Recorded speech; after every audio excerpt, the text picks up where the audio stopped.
Hey Gemini, thank you for joining me and welcome to your reading for 2019. This is your horoscope spread. I hope you guys are doing well, and I'm sorry that, well, I guess it's not late. You guys don't even know how long I've been filming these bad boys for. So this is your main spread on YouTube, right? We're going to take a look at your cards. I hope I have everything I need. I don't even know. But anyway, we're going to do first the horoscope spread, and then I'm going to do the breakdown that you're going to see on Vimeo for each of the houses. So every single one of the houses that you guys have, so the first through the 12th house, will be available in the same format as we see today for this card, the main card, okay? So hopefully that's clear. I don't think I made that clear, but I feel like the cards should be here. I think I got the right cards. So I hope you guys comment and like on the video, especially if you're watching like in July, in September, whenever. It really helps when you like and comment. I know it's kind of designed with, like, I think it works better with kids than adults, you know, frankly, this kind of system, but that's what works. So hey girl, hey, let's just do it like the kids do it. I can't believe I sound like that. I was talking to a client of mine who's around my age.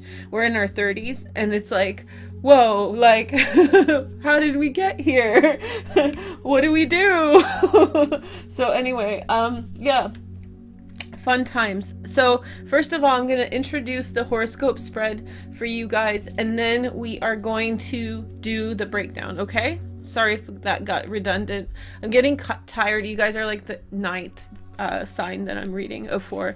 Okay, so let's see the first card. Okay, and I'm overcompensating. Maybe I will restart this, huh? Let's not. Let's just really listen. I just did your tarot reading for 2019, and I'm sorry if I say 2018, you know, can't help it, but I just did your tarot spread for 2019, and this is kind of fitting, to be honest. And I think that the general theme, from what I can tell, you are in some way breaking through and breaking new ground. So breaking through and breaking new ground in a new direction, and in some way you are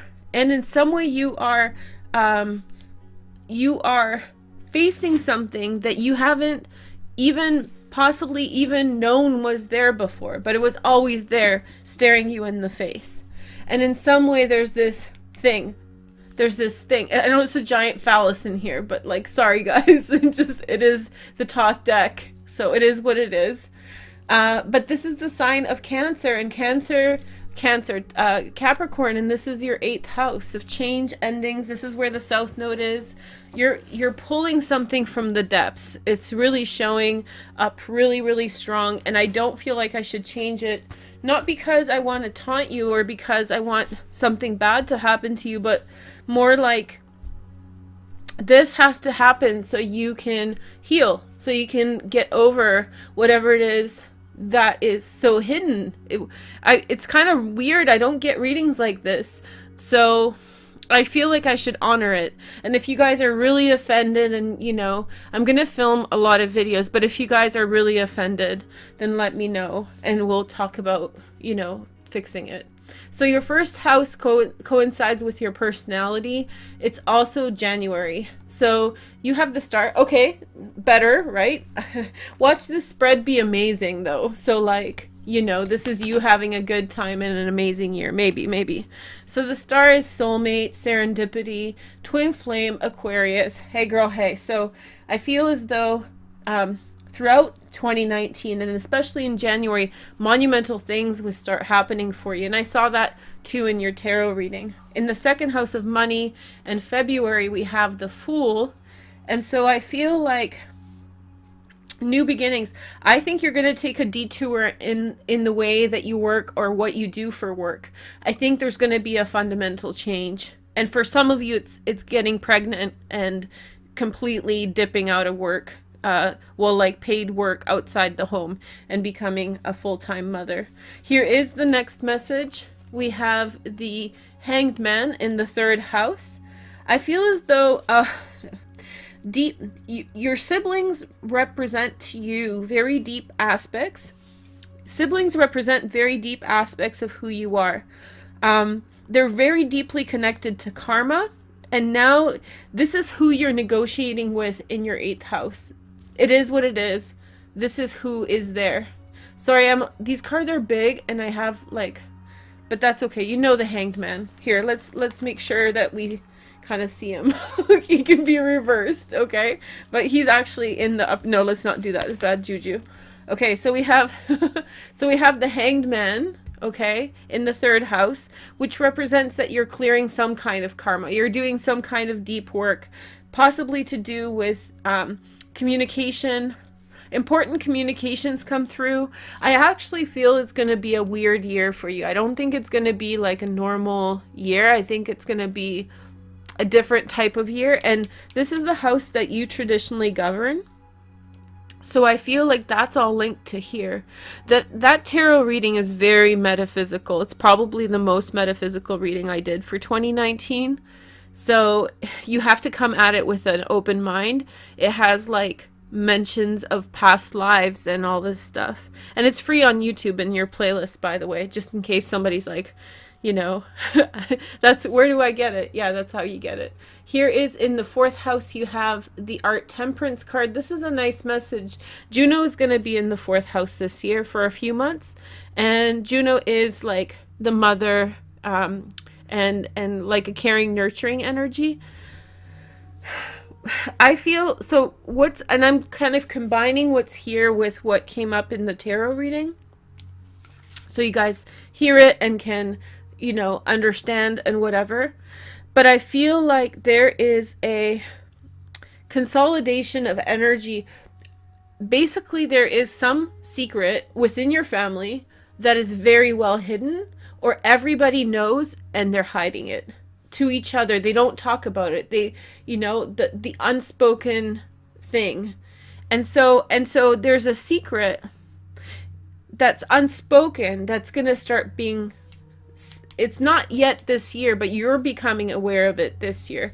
It might be even in the subconscious, so much so that you don't really say it until it could be in the subconscious, so that you don't even acknowledge it with your conscious mind, and yet you're all living through this kind of tapestry of energy, right? Good energy. And so it's a very healing year for your family.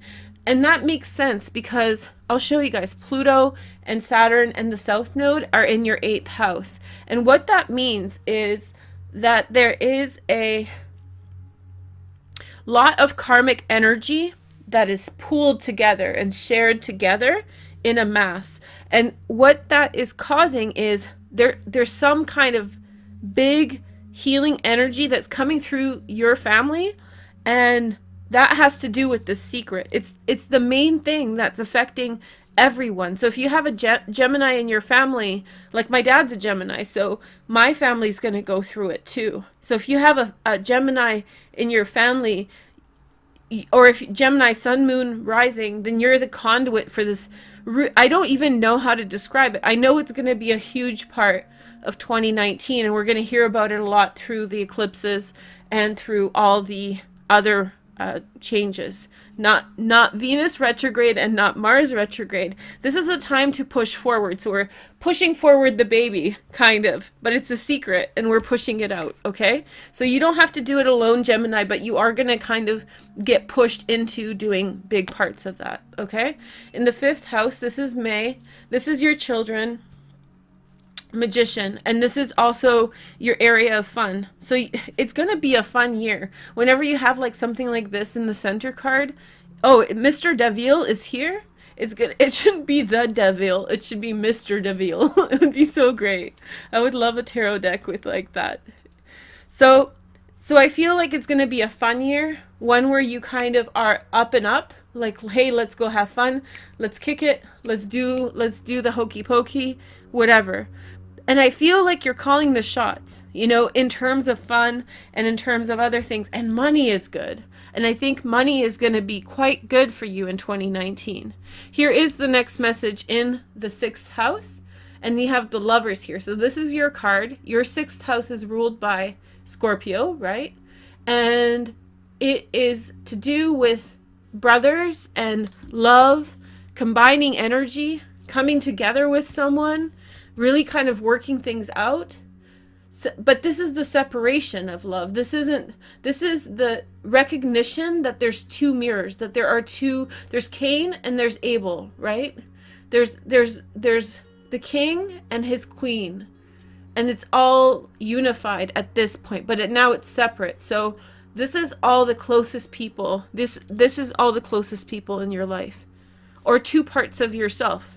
Carl Jung said that we actually had a secondary personality.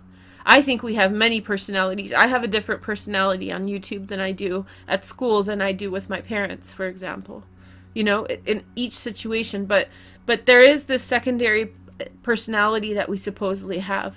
So it's kind of maybe an aspect of yourself as well, in which you're really kind of renegotiating two parts of yourself. Not just Gemini, all of us. I don't have any transits in Gemini. Gemini's my 6th house. Hey girl, hey, you know, we get it done. Me and my dad would get a lot done. Well, not really. He would get a lot done, and I would talk a lot. Hey girl, hey. Okay, so in the 7th house, the Tower. Most likely a good thing though, because Jupiter is in your 7th house of partnership, and Ceres is going to be in the 7th. Ceres moves quite quickly, so she's going to be all over the chart, but she is in the 7th house. Jupiter's in the 7th house for the majority of the year. Most likely a fundamental shift is happening around you. You're going to get tossed around a little bit. And I don't mean that in, you're going to get tossed around between people, you know? And I don't mean it that way. I mean between friends and social relationships and all this stuff. It'll be very fast paced, and your best bet is just to roll with it. You know, when somebody calls you, be like, okay, great, let's hang out. And then move on. And then the next one. And then the next one, you know? So I feel as though this looks really scary in the 7th house. This just means that it's no longer a match. You're on a different page, and that's coming through very clear. You're on a different page than you were before, and somehow you're sacrificing. You're not saying it yet in 2019, right? You're not saying it fully yet. You're still kind of hush about it. You're still kind of quiet about it. But it's already happened, and it has to do with identity. It has to do with family. It has to do with secrets. All of those things. And in some way, there's this thing that's emerged that you have not yet said in 2019, but that's about to be said. At some point, it's going to be said. And this is why partnerships start kind of, it's like an iceberg, right? When two icebergs start, one starts kind of breaking off, they can never really, you know, be a fit again. I got this crystal for me and my friend, and he was really sick with a mental illness, and we didn't know at the time. It was something like this. This is an iolite in my ring, but this was the kind of the same crystal. I think it was an iolite. Pretty, huh? And so it was broken, and I bought it kind of broken. It was really, really pretty, so I got it anyway. And then it kind of broke apart, and it never fit back together the same way. And then he got sick with a very serious mental illness, and that connection that he and I had never came back to the same way again. So it's this kind of, it feels like there is, it doesn't mean that, you know, there's some kind of intolerable situation that's going to hit your life. No, I'm not saying that at all. But there is something that becomes a mismatch because the energy is shifting. Life is progressing. Things are happening. People are changing, okay? And then, excuse me, in the 8th house. So this is the showstopper. This is where you have Pluto and Saturn and the South Node. And you have the Empress. This is nice energy. So this is all through the women in your family. You know, the mothers, you know. Deep karma, deep truth coming through. It's usually through the feminine. Well, no, it's both the feminine and the masculine. So we have a little bit of a clue. So it has something to do with the divine feminine. We know that now. And I didn't know that before, so this is actually really good information for you. But with Pluto, Pluto's universal karma. Saturn is karma that you made in this lifetime. This is your karma. And South Node has to do with past lives. So Pluto's kind of the most far out. It has to do with like even not earthly things, karma of the universe, yeah? Like it's a reflection. It's not there's some kind of space that it covers, and it's not we don't know how much space it covers. I don't think that that is within our capacity to understand. There's some space that Pluto covers karmically, but we don't comprehend it. We just see little parts of it, and those little parts that reach us are crazy. They're like this, you know. And I've gone through I'm Pluto ruled. Pluto's my planet. If you have something going on with Pluto, then hit me up for a reading. I'm not trying to plug, but that's what I really do. Uranus and Pluto, right? And so Pluto's this far out, it's not your fault kind of planet. Saturn is your fault or your good deed. And the South Node is kind of your fault, but not in this lifetime, if that makes sense. So it's more kind of in between, okay? So all those 3 points are here in the 8th house until December, and then Jupiter will be here. So it's all leading up to December. All your entire year is catharsis will happen in December when Jupiter comes in and starts to really heal this. So you're getting in deeper. Last year was traumatic, I would say. Last year was traumatic because of Lilith in the 8th house right here. And that really, it would have been 3 amazing years in terms of karma. And it still is. You want to be thankful for everything you get. But I feel like I'm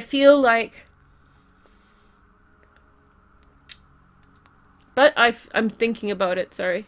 But I feel like this year is going to be, you finally cleared Lilith, actually last year, but you're really getting into it now, and you're getting to really work on these 3 transits, and the South Node moved in to that area in November. So clearing, and then Jupiter will move in 2020 or 2019 in December 2nd, so right at the end. And then there's going to be a solar eclipse also here at the beginning of the year and at the end. It's kind of exciting. So this is your 8th house: sex, other people's money, taxes, the occult.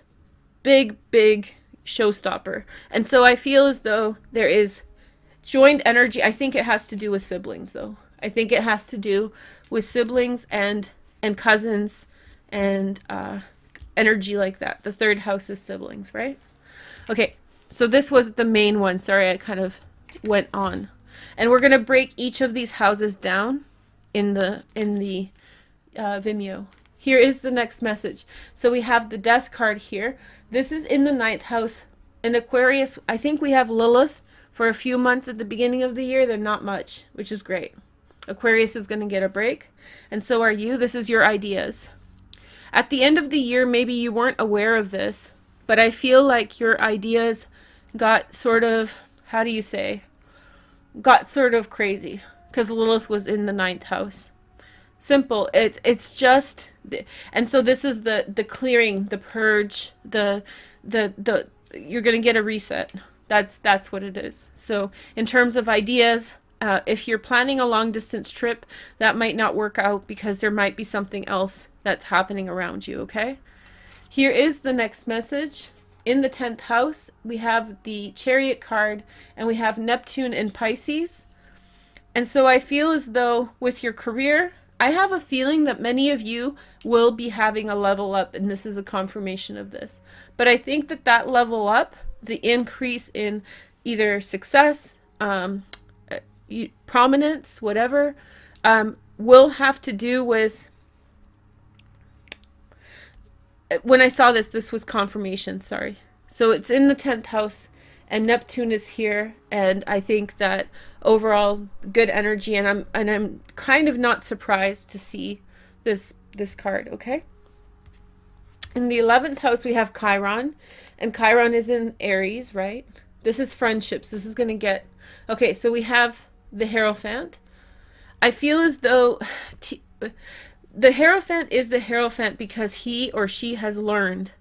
They have learned their lessons, and now they convey moral virtues from learned experience. The most effective leaders are the ones who have gone through their experiences. And I feel like in November / with your friends and Chiron here, you are going to be somehow in 2019 learning valuable lessons from friends that will actually teach you a position of higher moral authority, you know. So there's going to be a lot of fact checks going on, but I don't think it's bad. And I feel as though maybe a Taurus will be someone who you're very close with. Okay, 12th house, we have Uranus in Taurus all year from the spring. And then we have the Lust card, and this is the card of Leo, right? And this is also representing December. This is like passion for your religion, you know, for your faith system. I think you're going to have a deep passion and a deep resonance for it. You're going to love it very much this year. So that's it. That's the drama, mama. And it's a funny pun because it's like, I feel like there's like a little mama action going on here, which might be really good for some of you. And if you're a man who's watching, or if you don't want to have kids, just celebrate for all the ones who do, right? Okay, so now I'm going to do a little preview of this center card. And this is what you're going to get on Vimeo for each of the houses, as you can get them in a whole package or you can get them individually. That's it. So how did I do this? It's been a minute since okay, I think I remember. And if I screw up, then there might be an extra card. And look at the other readings to see if there is another card that I'm missing. I think I got all of them now. Okay. Kind of disorganized here. I'm trying to finish these readings for you guys because I fell really behind. And I never had a summer in 2018 because I was behind about a year in April because I was so behind because of school. It was just a terrible experience. Never go to school that way and try to juggle other things. And of course, like some of the most crazy things happened in my life. And of course, that's with school. I have this weird thing. My North Node is in the 9th house in education, but you know, it just kind of, how do you say? Like, I short fuse. Sometimes when I go to school, like I intend well, but I just have always too much stuff happening. And I know other people do too, but just for me, I don't think it's necessarily equal between people that way, you know. And I think that we take a lot on. Maybe this is a message for you guys. I think we take a lot on, and some people feel validated because they feel like they've persevered through very difficult moments. But actually, I think everybody's trying really hard, and the ones who persevere are just very, very lucky to have experiences that didn't scathe them to a level that was bad for them, you know, or that they were very lucky to get a good teacher, get a good situation going, get the right opportunity, not piss off the wrong person. There's just so many variables present that it's always gratitude that we can only express for having gotten to something, you know. Okay, so here are 6 cards. We have the King of Cups. This is your overall energy. So King of Cups, a Pisces, Cancer, or Scorpio, or a Taurus. Remember, Taurus was important. And then we have the 2 of Wands. And then we have the Wheel of Fortune. Ooh, okay. So I feel as though somebody is going to make considerable effort in your direction in order to help you change a certain way of going about doing things. I think that this person in some way is going to extend towards you quite a little bit of help. And I think that this person is very positively dispositioned towards you. And I think this person sees where things are going. And I think that he wants to be a facilitator, which is a nice energy, right? The next 3 cards are the Death card. So he could be a Scorpio. And then we have the Queen of Swords. This is you, or a Libra. There's Libra, or an Aquarius. And the Ace of Rods. So what are we talking about, you know? There's something coming in, and then there's a birth. right? This is the Naissance card. And so I feel as though, I said something unexpected in the other readings. Watch the other ones for free. You don't have to pay.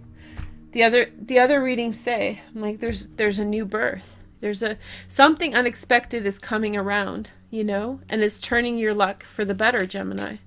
And for some of you, it might be a new business or some kind of new direction, shift of consciousness, time to maneuver, time to go a different direction, time to transform things for the better, right? But we have the devil here, so it's like heavy ambition, you know? It's heavy ambition. 4 cards. So we have the clover, good luck. This card always kind of shows up funny.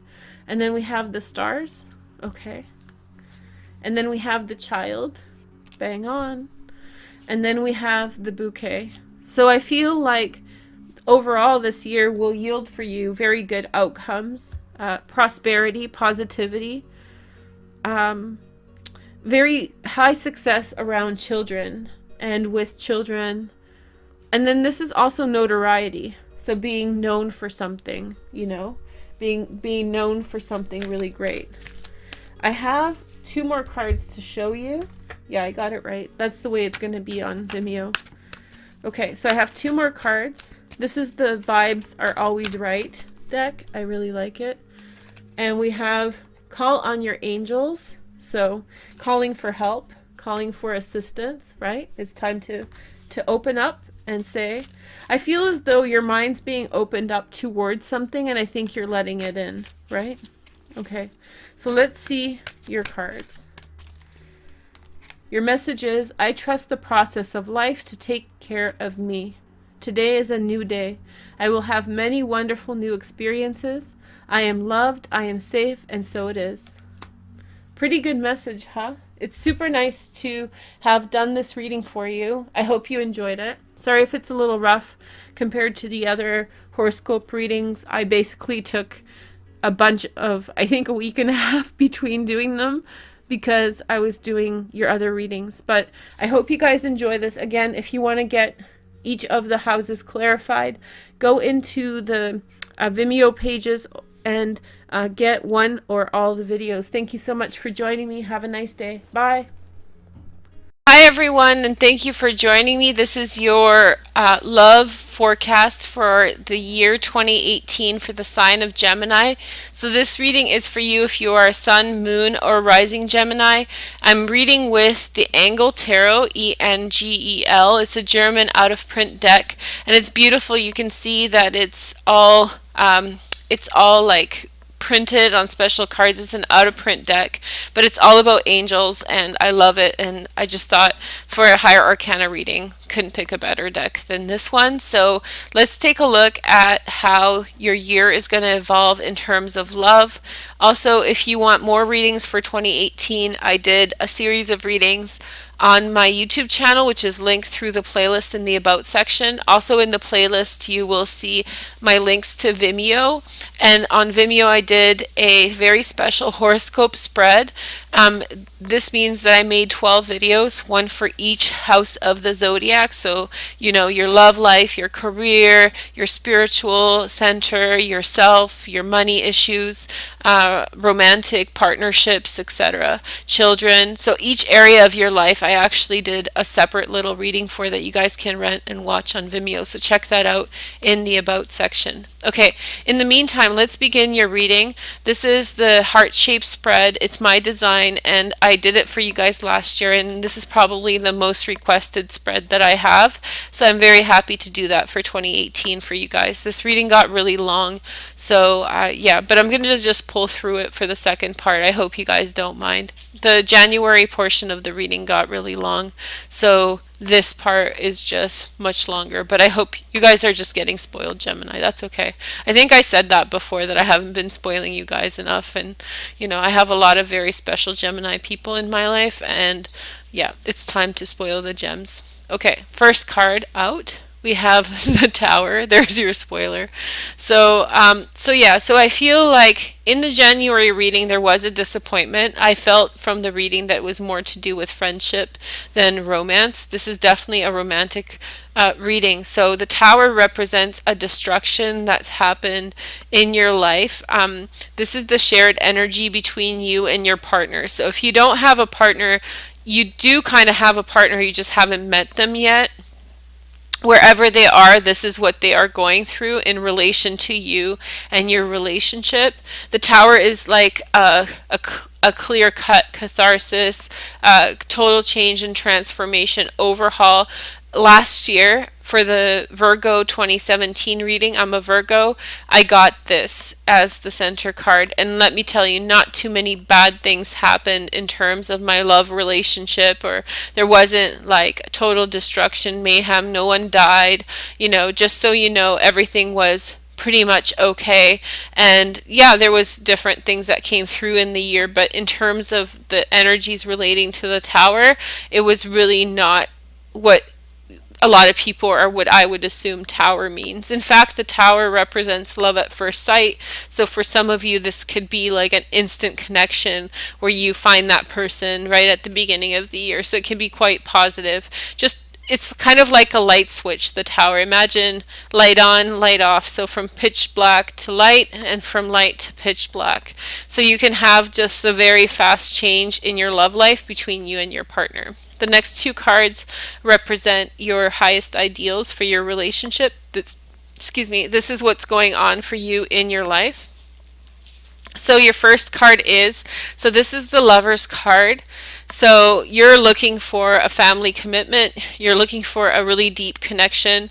You're looking for like real kind of a deep resonance with someone else. So you're looking to find like that perfect teammate, someone who is on the same page as you, someone who wants the same things as you, someone who gives you full understanding. You're looking for love and passion. You really want that true, unique, true love. You want that to come through, and you don't want it just from anyone. You want it from the right person. Your next card is the Fool. You're looking to embark in a new direction. This came forward really true in your 2018 January reading. There was this kind of like leaving the past in the past, so much so that you didn't even care so much about what you were leaving behind in terms of friends, but in terms of other things, I suppose, as well. I feel like you're turning over a new leaf and you're really interested in going a different direction. The past is no longer suitable for you. You're no longer willing to take it on. Here is your next message. We have the moon. I always think the Mond, M-O-N-D. I always think of that as the world, but no, it's the moon. This is what your partner is looking for. This is what they're going through. Now, this is a little bit worrisome for the most part, because your partner seems to have doubt about either your relationship or about the state of relationships in general.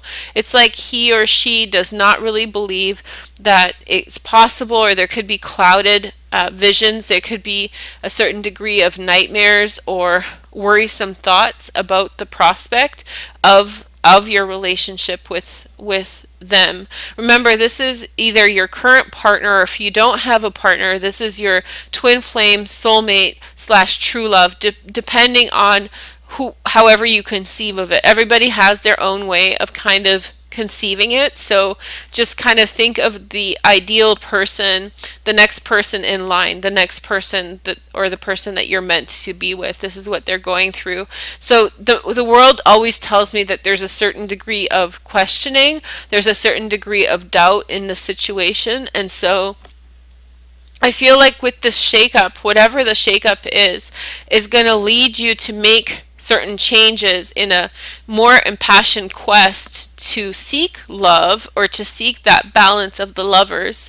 And then secondarily, your partner is going to get confused. They're going to start getting within their feelings. They're going to start thinking about what everything means. They're going to have to go through this kind of, kind of like a spirit journey, a spirit quest, and get connected to their shadow.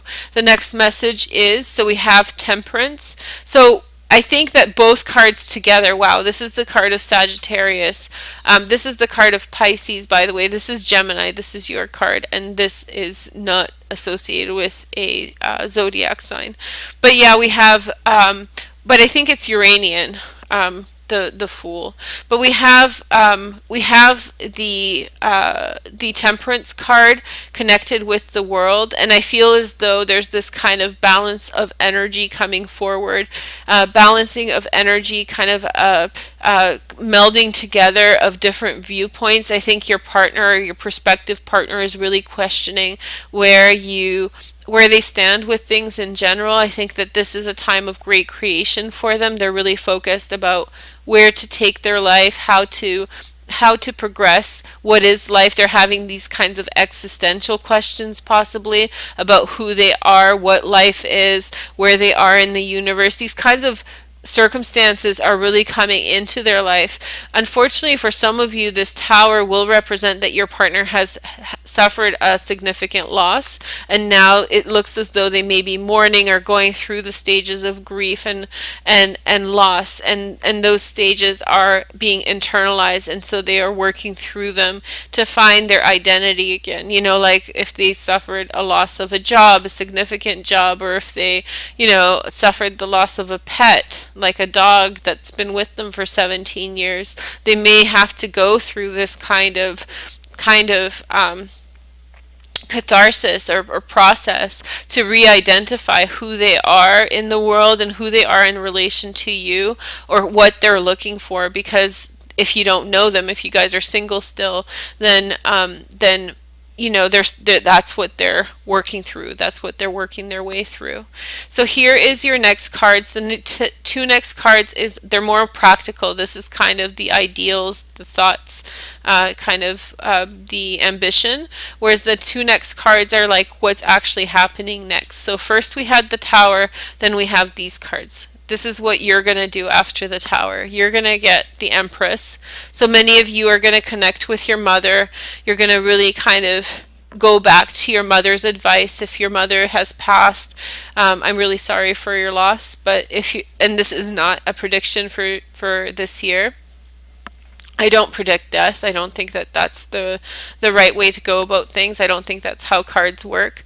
But you're going to turn to your mother. That's what I'm saying. I'm trying not to trigger people who have lost a parent. So if you've lost your parent, then you're going back to the lessons of that parent, whether you lost them 10 years ago, 20 years ago, 5 years ago. You're going back to that matriarchy because you did learn it. Even if you knew your parents for like a very short time, you're going back to it. You're going back to the lessons of the mother. If you've never had that, let's say that you had two fathers, or let's say that you had, you know, an alternative grow up and you don't feel like maybe you had issues with your mother, then think about what you've constructed, what you've created that matriarchy in your life to represent, and you're definitely able to and capable to build your own female. You can be your own mother, essentially. We'll do some videos on this to clarify. I'm getting too deep into this. For some reason, I think that I'm getting like a really strong read for you guys. So first, your January reading was really long, and now this one's getting kind of intense. So yeah, so I'm not trying to, I'm going to take a step back and not go into this any deeper. Suffice it to say that you're really aligning yourself with feminine energy, and either you're taking on the lessons that your mother has taught you, or the constructs that you've created for yourself. If you're a man watching this, this also applies to you. You're also capable to tap into yin or female energy as well. So that feminine creative energy is all around you. That's the next step. I think that you take a look at everything and you ask yourself, what do I want to make of this? Where do I want to go now? Okay, so here is your next card, and this is the stage of your partner. They get the Hermit, which is ruled by Virgo. So yeah, I think that they're going to need to peace out. They're going to need to peace out for a minute. I'm not saying for a long time, but they're going to need to go through whatever they have to go through and figure their head out. They have to figure out who they are, what they're about, where things are going, and how things are progressing from them. So they're doing that, the journeying, the personal trip to figure out like what's what. I do feel like it's their life that has gone through some huge shift, and they're left to be like, wow, this is my journey. I need to find a way through. So as a bystander to this, then you need to support them, obviously. But if you don't know them, this is why they're not showing up yet. This is why they're busy. This is why they're preoccupied. The next two cards for each side represent advice. So you just take my advice or leave it, whatever. I'm just trying to be helpful. And then and then your partner, I would say, if you know them, you can give their advice to them. You can help them watch the videos. You can cross-watch for your partners. So this could be actually you in the relationship. If you're a Gem, how does that work? If your partner's a Gemini, then you can watch this and then get advice for your relationship, because you would be the partner in that case. Or if you don't know the person, then you understand what the advice is for them. So this is what they should be doing given the circumstances. But let's start with you first. So first we have the Star. See, that feel as though you're stepping into the perfect time and space. The Star is ruled by the sign of Aquarius, but this really says that you're not lost. You know where you're going. Whatever was finalized, finished, done. Move forward, move along, keep it moving. You just have to keep moving along, and allow that transformation to happen for you. The next message is the Magician. So I feel as though Magician is that Mercury. I was talking about this in the January video, sorry, so let me reiterate. But Mercury is the ruler of the third house, and the third house is the house that Gemini rules. And Gemini rules the third house, and Mercury is your ruler, and so Mercury is associated with the Magician. So all that energy, I know that gets really technical, but all that energy is manifested through logos, which is Logos, which is Latin for the word.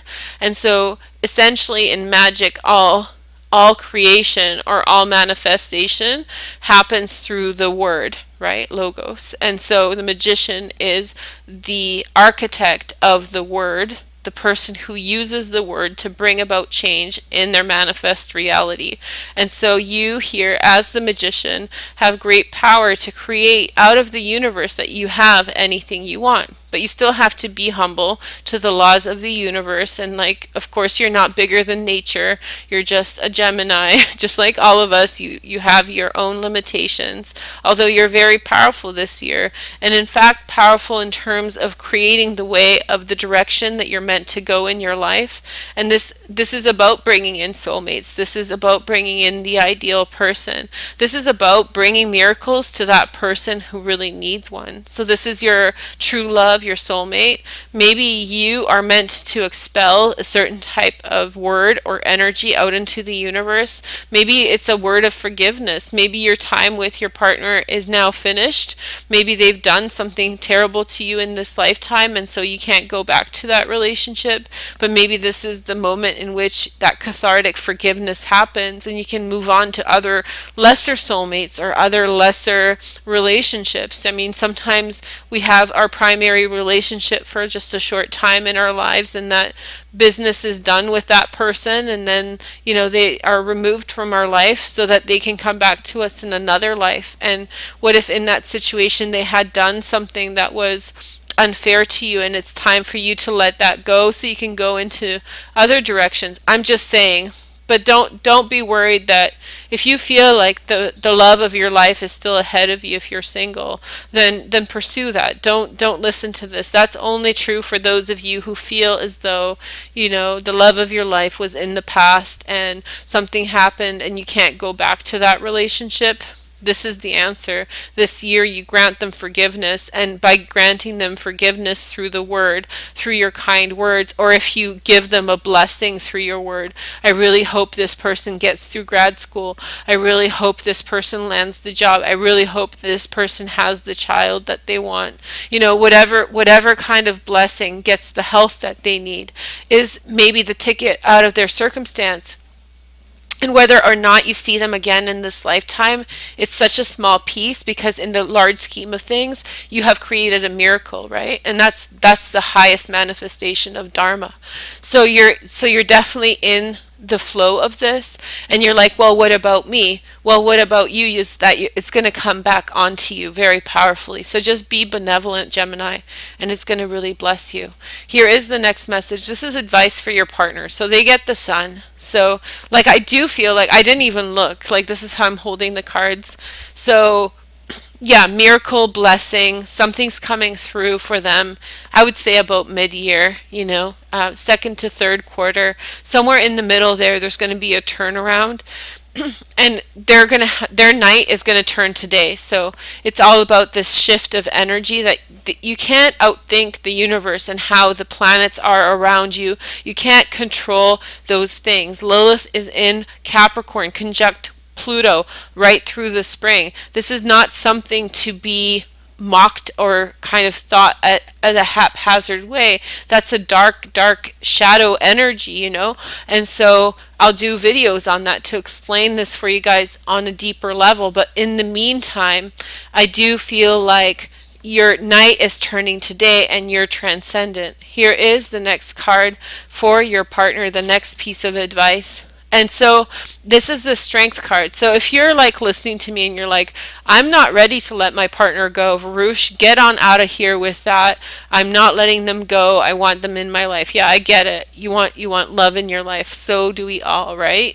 So let's say you're not prepared to let them go. Well, this is what's going to happen. For many of you, there's going to be a turnaround where that person goes from that shadow, you know, in the shadow, trying to figure out the silver lining on things, and then they find it, and boom, they're on like Donkey Kong. Like, they have the Sun and the Strength card, right? They're both fire cards. It's like a phoenix just rising out of the ashes, pushing all the darkness to the side and moving forward and bursting forward, being in their present. And this is the advice for them. They're meant to take that on. They're meant to embrace that opportunity. Here is the next card, the Outcome card. Okay, so you guys got the Emperor. I'll show you guys right now. So this is the joint energy. So this could be marriage. This could be them or you becoming the husband, or, you know, in whatever combination. This could be a business, a new big business beginning. Let me show you again. But yeah, the Emperor is here, and so yeah, the formalization of your relationship, the trust in your relationship is established. I feel like it's a massive turnaround. See, I told you this Tower at the beginning, not so bad, because we actually got it out of the way so early in the year, right? Virgo got it last year as well. There was this kind of like break apart moment, fractured moment, and then things and pieces starting to come their way back. The outcome is this transcendent piece of overcoming, solidifying power, moving forward, personal empowerment together. I hope you guys make this connection. I really do. But for you, the advice is the Star. Whenever the Star comes up, it's serendipity, right? So when it comes up, it's like step after step after step in the right direction, step after step. So you just need to take those steps, let go of trying to calculate of where you're going to, because it's the right direction, Gemini. Anyway, I hope you guys enjoyed this reading. Thank you guys so much for watching, subscribing, and sharing my videos. If you guys want to get a video, rent a video, that really helps me out. So go in the About section and check out the Vimeos. Okay, thank you guys so much. It's been a pleasure reading for you. Take care, Gemini. Bye-bye. Hey guys, thanks for joining me, and welcome to this reading for Jupiter in Sagittarius. This is the last sign I'm reading for, but fortunately, I don't remember which sign it is. If I thought really hard about it, I'm sure I would figure it out, but I don't think I have the capacity to remember. So, hey girl, hey, I'm not inebriated. just want to say it's just the capacity because it's been a couple days between readings. Anyway, so I hope you guys are doing well. This is for your sun, moon, and rising. For the period between November 2018 and December 2019, when Jupiter is in the sign of Sagittarius. Your first three cards are from the Syrian Starseed Tarot. We have the Adept of Chalices, the Knight of Cups, and then we have the Ascension card, which is the World card, and then we have the Six of Orbs, which is the Six of Swords. So somebody finds a truth in the world and understands which direction to go. This leads them to make a choice to move on in a new direction in peace with a situation and where it's heading. So I feel as though somebody has had some kind of emotional preoccupation with a situation, but I think that they saw something new in it that helped them to disconnect emotionally and move on in a new direction. And this is healthy. Hopefully it's you. The sign we are reading for is Gemini. Hey girl, hey, how's it going? So let's take a look at your astrology. I'm going to do 3 more cards from the Syrian Starseed Tarot, and then we're going to do a love reading. So you want to stay tuned for that. At the end of the video, I have a surprise for you guys. So we'll check that out in just a moment. Okay, so here are your transits. Jupiter is moving into your 7th house of partnership. So I feel like for some of you, this can actually mean that a situation involving a relationship is going to get much better this year. And I feel like maybe somebody is going to make that journey towards you, Gemini. And I feel like they have maybe felt that there were obstacles on that journey before, but not anymore. I feel like if this relationship needs to go, it's going to go right at the beginning of this transit, and then the path will be cleared for no more BS, no more drama, and preparation for new partnership opportunities coming into your life. Let's pick 3 more cards for a general overview for the Syrian Starseed. Okay, so your first message is the 9 of Crystals, which is Venus in Virgo. And then we have the 8 of Chalices. Again, a message of letting go and transition, which is the Scorpio card. So it could be that you're dealing with a Scorpio. But this to me really signifies that there's an end to a situation. There's definitely a peaceful end to a situation. What it could mean with Jupiter in the 7th house, that it's the end of negative patternship. Exactly. There's that message again. This is the end of negative partnership patterns. We made this new term, or I don't know, the patternship. But it's the end of like a cycle that was drawing you in, that was holding you back from being you. And I feel like there's enough stability now and enough security for there to be a opportunity to walk away and to go in a different direction, Gemini. Okay, so let's take a look at your love cards. This is the Art of Love Tarot. I'm going to put it on top of these other cards, but it's definitely meant to be a love reading. Okay, so your first message is, we have the 4 of Angels. So somebody came into your life that was meant to offer some kind of emotional consolation, a less stressful relationship, one that probably offered to you maybe some romance, maybe some carefree times, but nothing too serious. The next message is the Wheel of Fortune, the breakthrough. I feel like there's very good fortune that's about to come into your life. Remember, partnerships can be, I almost said partnerships. Partnerships can be both business and romance, and I feel like you've had a streak of luck with the people that you're interacting with and the people with whom you're making connections with. The Wheel of Fortune is ruled by the planet Jupiter, so this also connects with opportunities around the world and in new directions. The next message is the Queen of Stars. She's a Sag, Leo, or Aries, Sun, Moon, and Rising. The Illuminator. This is someone who is leading you in a new path, allowing you to make sense of the circumstances you have been involved in. This is also a romance that could be developing between you and a fire sign, excuse me, that allows you to let go of, maybe this was a rebound relationship. It felt very kind of relaxed and easy. The next message is the Nine of Angels. I feel like certain things can't be addressed at this time, and so instead of trying to address and resolve them, you're in fact kind of really drawing within your energy of confidence about your practical wealth, your financial stability. And I feel like maybe you have been kind of skimming around the fact that there have been some things in partnerships that have been disappointing to you or hurtful in the past. I don't think you'll be necessarily trying to rehash them anymore. I don't think it's a point of closure. I just think that you're essentially moving on, and you've been waiting for this door to open up, this opportunity to open up, to go in a new direction, Gemini. And I think that definitely in 2019 there will be a pathway that will be cleared for you. The next message is the Three of Stars, the Visions card. So there's this sort of dividend that is being given to you for the efforts that you have put in.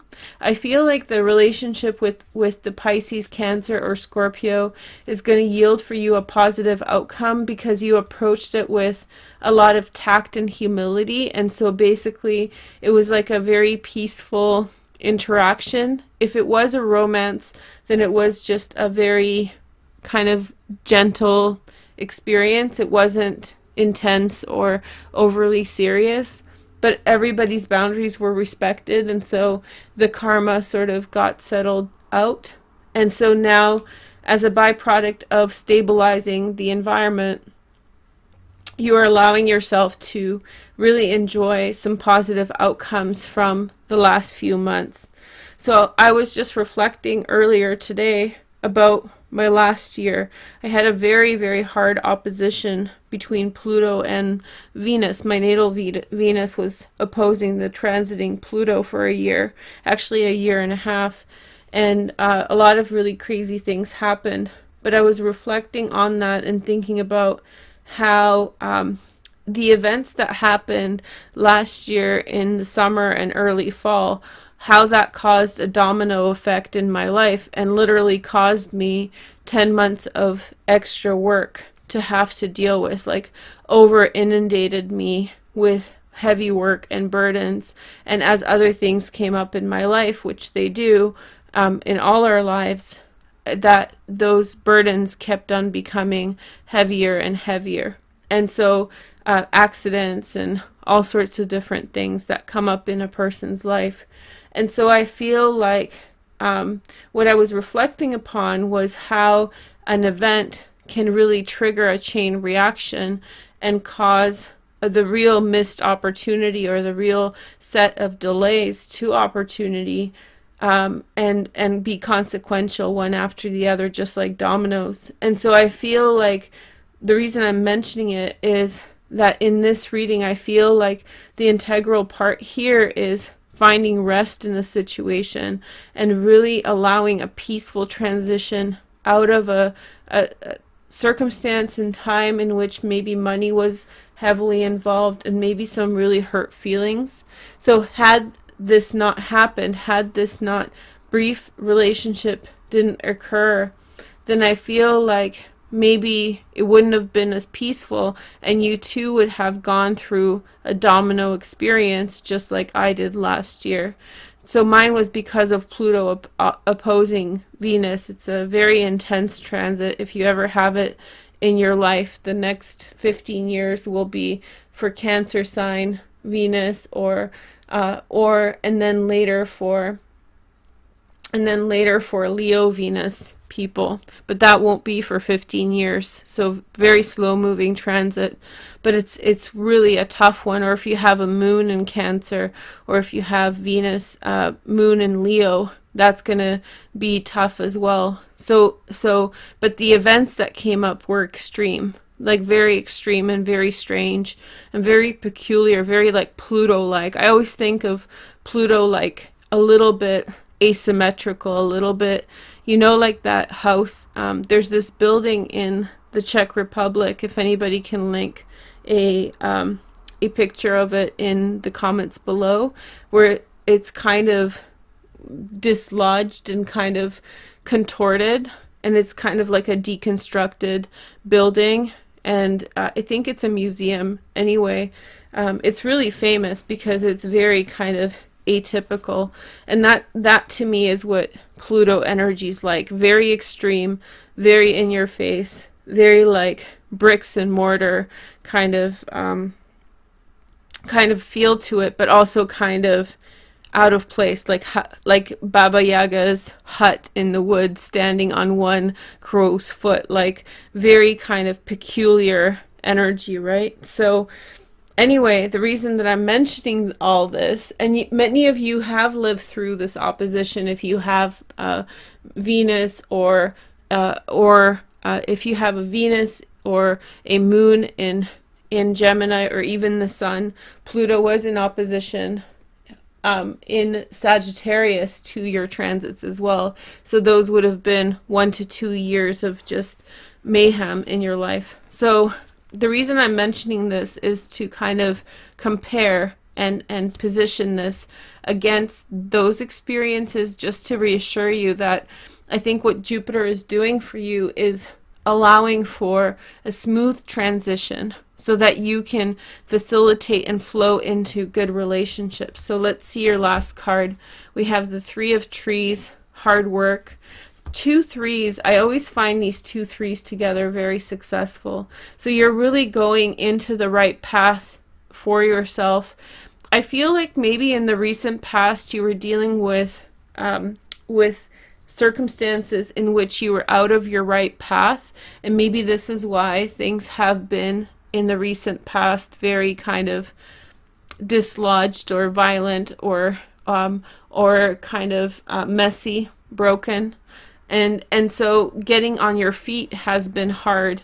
And I feel like this year with Jupiter in your 7th house, partners are going to come in, particularly fire signs. I feel that very strongly, water signs too, that will in some way help and shield you so you can really get your feet firmly on the ground and really make a nice transition to stable partnerships and stable work environments. So I hope this helps. I'm going to do a little special ceremony now if you want to stick around. This is something for my OGs. We used to do this, but I would burn all my cards. You can kind of see the 2 little dots there. That's I've already burned this surface because what I'm about to do is this wish thing that I did with people, and I'm doing it again now. Just because Jupiter is moving into Sag, which is a fire sign, and to me that feels like New Year's. To me this is a big, like very momentous transition, and I feel like it's going to be very positive for everybody involved, and for you this is going to have a huge impact on your partnerships and on your relationships with people at work. I feel like things are going to vastly improve in your favor in those areas of your life, and I think that we saw this in the reading already. So I want you guys to make a wish when I light this, and you can wish for your sun, moon, and rising.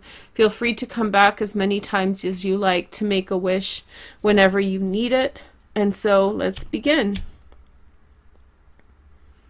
Okay, so this is the, oh, and I burnt the surface again. I want to thank you guys for everything. Geminis are really a good lot, and I feel like you bring a lot of humor and positivity into the world. And I think that your ways of looking at things are so unique to you that, to the sign, that you're an invaluable addition. It's like you're the one in the class who kind of contributes like this strange perspective, but it's very clean and sharp and kind of clean and sharp, like a bright sunny day that helps people really understand the world that we live in. And so that's a very helpful thing that Geminis really bring around. Gemini moons are is one of my favorite transits. I really absolutely love it. To me, Gemini moon is the transit of the how do you say, explorer. So I hope you guys, whether it's your sun, moon, rising, Venus, or Mars, I hope you're exploring the world this year. I hope you have wonderful partnerships. Your other readings for Gemini are going to be down below, including your Vimeo reading. And this is the last one I did for this series. So thank you so much for supporting me in the channel. And hey girl, hey. Okay, I'll talk to you soon. Take care. Bye. Gemini, and welcome to this reading for the second part of 2018, so roughly covering July through December, June through December or so. This is your reading for the whole year. This reading is available in detail in the link provided below. So I just wanted to touch base with that first, and then we will develop the second part of the year after. I also did an astrology reading for this reading as well as this reading. Both readings, astrological previews for January through December and January through June and July through December are also available down below. Finally, I did a big astrological reading for every sign, and with a card picked for each of the houses. That was on Instagram. The link is down below. And then I developed each of the houses and looked into each house deeper. That you guys can rent on Vimeo. If the post on Instagram reached 500 hearts, then I let some of that video free to the public on YouTube, or possibly all of the video, depending on how much response I got. But thank you to everybody who rented a video and helped to support me in the channel through doing that. So that was my fundraising effort, I guess, for the new year.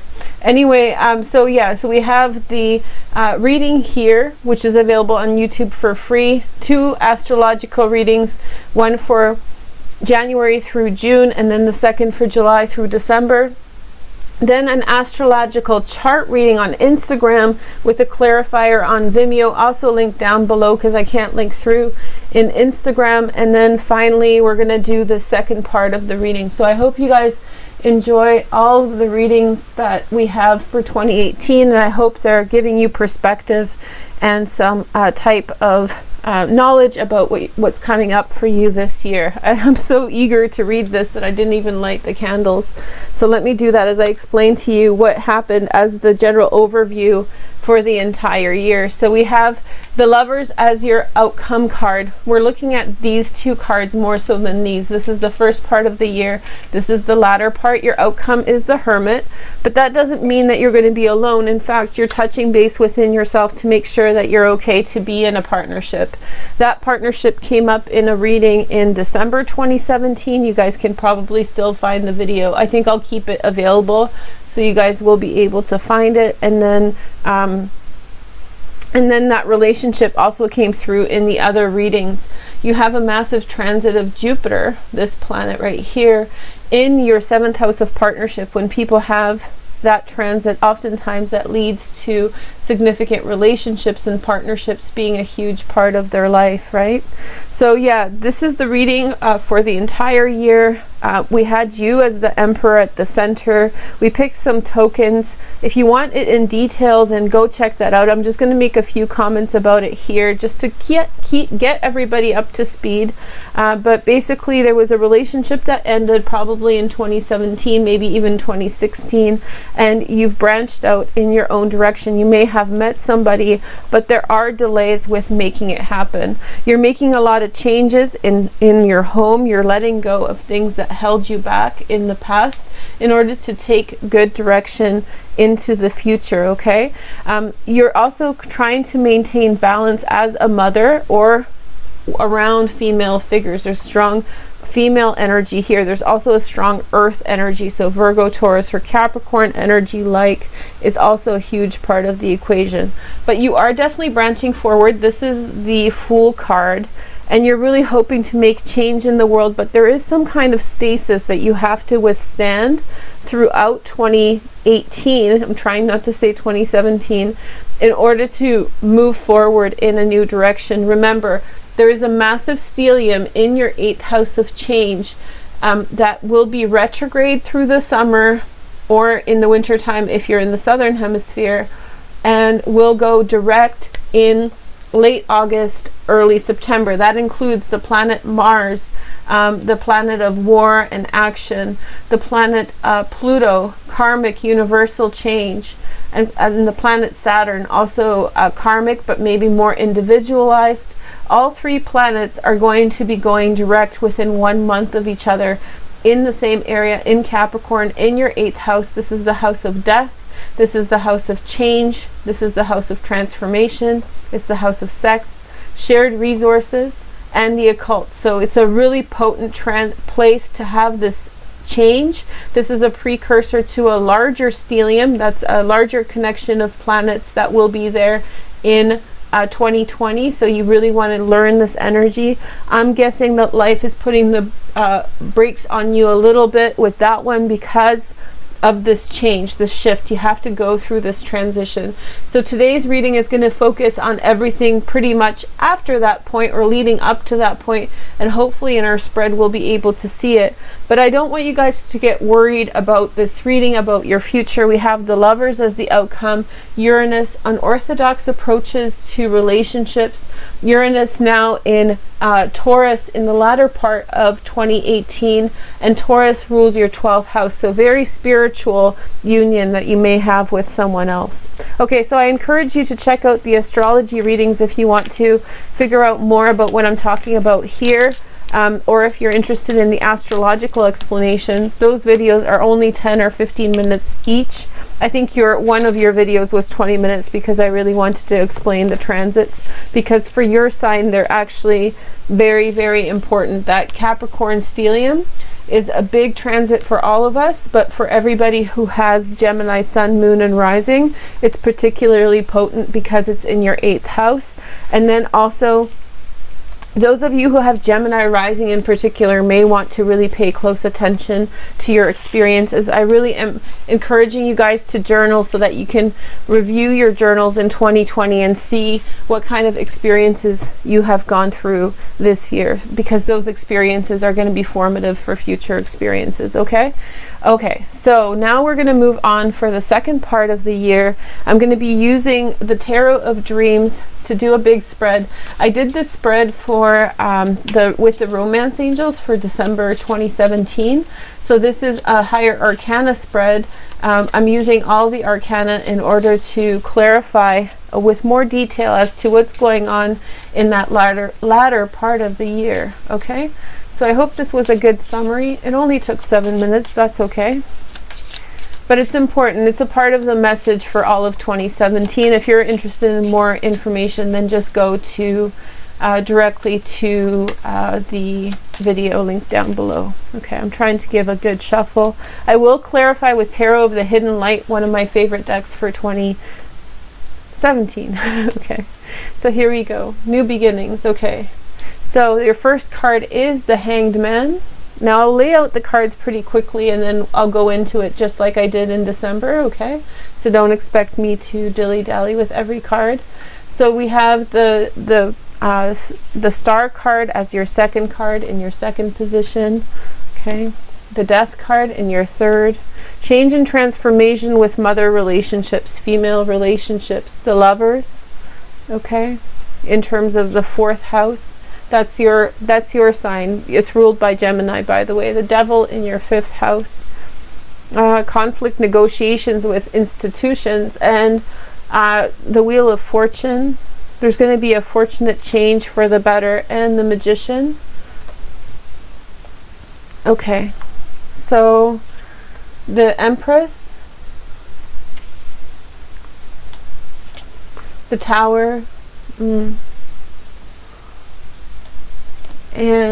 the Hierophant or Face, and the Hermit, okay, and Justice, Libra, and this is the Moon ruled by Pisces, okay, And then the sun, beautiful position for the sun. You should be really happy about this position. Again, the theme of marriage is coming through really strong. Although the main theme, if you remember just now, we saw the Hermit as your outcome card. And here in the center, it's the Hermit. It's the meditative state. And we have the Priestess. Okay. Don't trust. Oh, okay. And the next step is the Fool. Okay, the liberation is through abrupt change. There's going to be some huge change that either you've experienced in 2017. I see it everywhere. And then the Emperor here. Okay. Okay, destiny. You're going to be very successful though. Whatever change you're up against. The World. Temperance. Okay. And then we have the Strength card. And we have the Last Judgment. Huge decision at the end of the year, for sure. Now this is kind of a love reading just because the theme of the reading has been love, but it's a general overview and we'll touch on a lot of subjects. Do you guys have a good enough memory to know what card this is? It's the Chariot. So whatever circumstances you come up against, you're really going to overcome, and possibly with the help of Cancer people as a part of your life. I laid this out crooked. I'm so sorry. This is going to irritate all of us perfectionists. And I know you're ruled by Mercury as well. So organization and structure are important to both my sign, Virgo, and your sign, shared by the same ruler, although different facets of the same energy, similar energy, but somewhat skewed and different. Okay, so let's get into it. Sorry if it's a little skewed still, but okay, so at the center of the reading is the outcome card for the other reading I just showed you. So that's really something special because that energy permeates. So no matter what's going on around you, there's definitely a specific journey that you're making on your own. There is going to be waiting that continues into the second half of the year. And I think let's break this down a little bit further by taking a look at your environment. Your environment for this is really wonderful. It's a supportive, healthful, forward-moving environment. The things that happen must happen in a good direction. There's freedom and promise, liberation from past misdeeds. There's walking away from something to a new direction for your betterment. You're really transforming yourself, and I feel as though this isn't so much about a relationship. That relationship, if you have one, is in the background of things. It's a complement to the larger energies that you're experiencing. Now, just to bring focus to the reading a little bit more, in November we have the node switching into your second house, the North Node, which is the house of money and financial resources. Okay, so this is the area that there could be a family business that you're involved in, a family situation where maybe you and your partner, or possibly you and your other extended family members, are participating in some kind of business. But for you, this is really about transformation. The Hangman is in the first position. That's really interesting. By the way, Hangman is ruled by Neptune, and that's in your 10th house of career, right? So you're tied to your career in some way, I suspect, because there is that family association. You might become enslaved, not literally, but figuratively, to a person or to someone who maybe not threatens you with change, but always has that as like a mild, a low-key threat. There could be a Scorpio involved, in which case you might fall into, having some kind of entanglement with them as well, particularly associated with school, something that you feel very trapped by, but something that you could liberate yourself from quite easily. In fact, there's not going to be much suffering this year for you at all. It looks as though you are going to kind of have this, but this is going to push you along into directions that you wouldn't choose to go on your own. So it's kind of like a necessary burden. It's not something that nobody's going to harm you, but I think that this energy is coming through in order for you to break through that limitation that you are experiencing or have been experiencing until now. I'm just jumping around a little bit to give you guys a little flavor and kind of touch base with all the different energies, but we'll go into each one with more detail next. So definitely a huge change and transformation for you in 2016, 2017. It's a shock to the system, and right with it we have the Fool, which is, you know, just a complete upheaval from what you had known, from what you had ascribed to as your primary lifestyle or your primary direction in life. This liberates you for future relationships, being available to potential partners. This could be the ending of some kind of relationship, some kind of nurturing relationship, but also it branches you out into the world. Maybe you had been resilient to this in some way. This was fated. You see the star here right over the tower, really kind of pushing down and putting a lot of pressure on the tower to manifest this change and upheaval. Your response is going to be a new beginning. So there's going to be an upheaval, and then there's going to be change. A fated event happen, and you can't do much about it. But there's going to be energies that are pushing you forward, and I think education is going to be a huge part of that. Especially if you're studying right now, education is going to consolidate and empower you in order to move forward and take up this, which is a really important position for this reading. It means that you're fated and destined to have your own personal legacy. You have this, there's a fated relationship for some of you, that relationship that we talked about in December and in the first reading, that sticks with you. There's no kind of doubt about it. There's definitely no doubt about it, I know. There's no doubt about it, and you are moving forward towards some kind of imperial rule, like either a family system or a business, and you understand that that's the truth. And I think that you've been kind of put into some kind of challenging circumstance, and that kind of shook up your world. There was a loss associated with it, maybe the loss of a feminine energy around you, something that gave you a lot of strength and courage at a time when you needed it, but something that kind of held you back from moving forward. So we're moving from the Hanged Man to the Last Judgment. Change and transformation is yours. Okay, so yeah, so you're moving into personal empowerment. The cards here are the Magician, the Sun, the Judgment. The outcome is the Chariot. The Chariot is the overcoming energy of everything that you haven't been able to get over in the past. I think that for honestly, a part of 2018, you're going to have this big question mark in your life, in your mind. That's why you're kind of hunkering down, coming within yourself, becoming more introverted, because I think that the changes are so abrupt here that you can't do anything else but to meditate, but to sit with yourself and really consider the consequences of the changes that have happened around you, to other people, and by proxy to you, or changes that you have instilled and the directions you have taken that were completely different.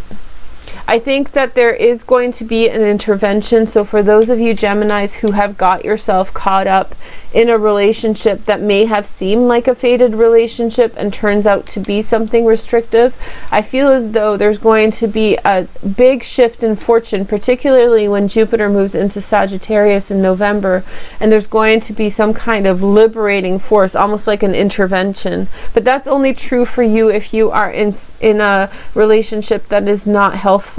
That energy will come up for you. okay? Your maintenance through the whole thing, my suggestion for you is yoga or Tai Chi, any kind of energy balance oriented yang or yin type of exercise, something that will help you to physically manifest the balance that you need in your outside world. So when things get chaotic, one of the themes in the reading for the entire year was really that you were trying to bring into balance that tower, remember? And so if that's the case, then you will continue need to work at that balance, even not necessarily seeing,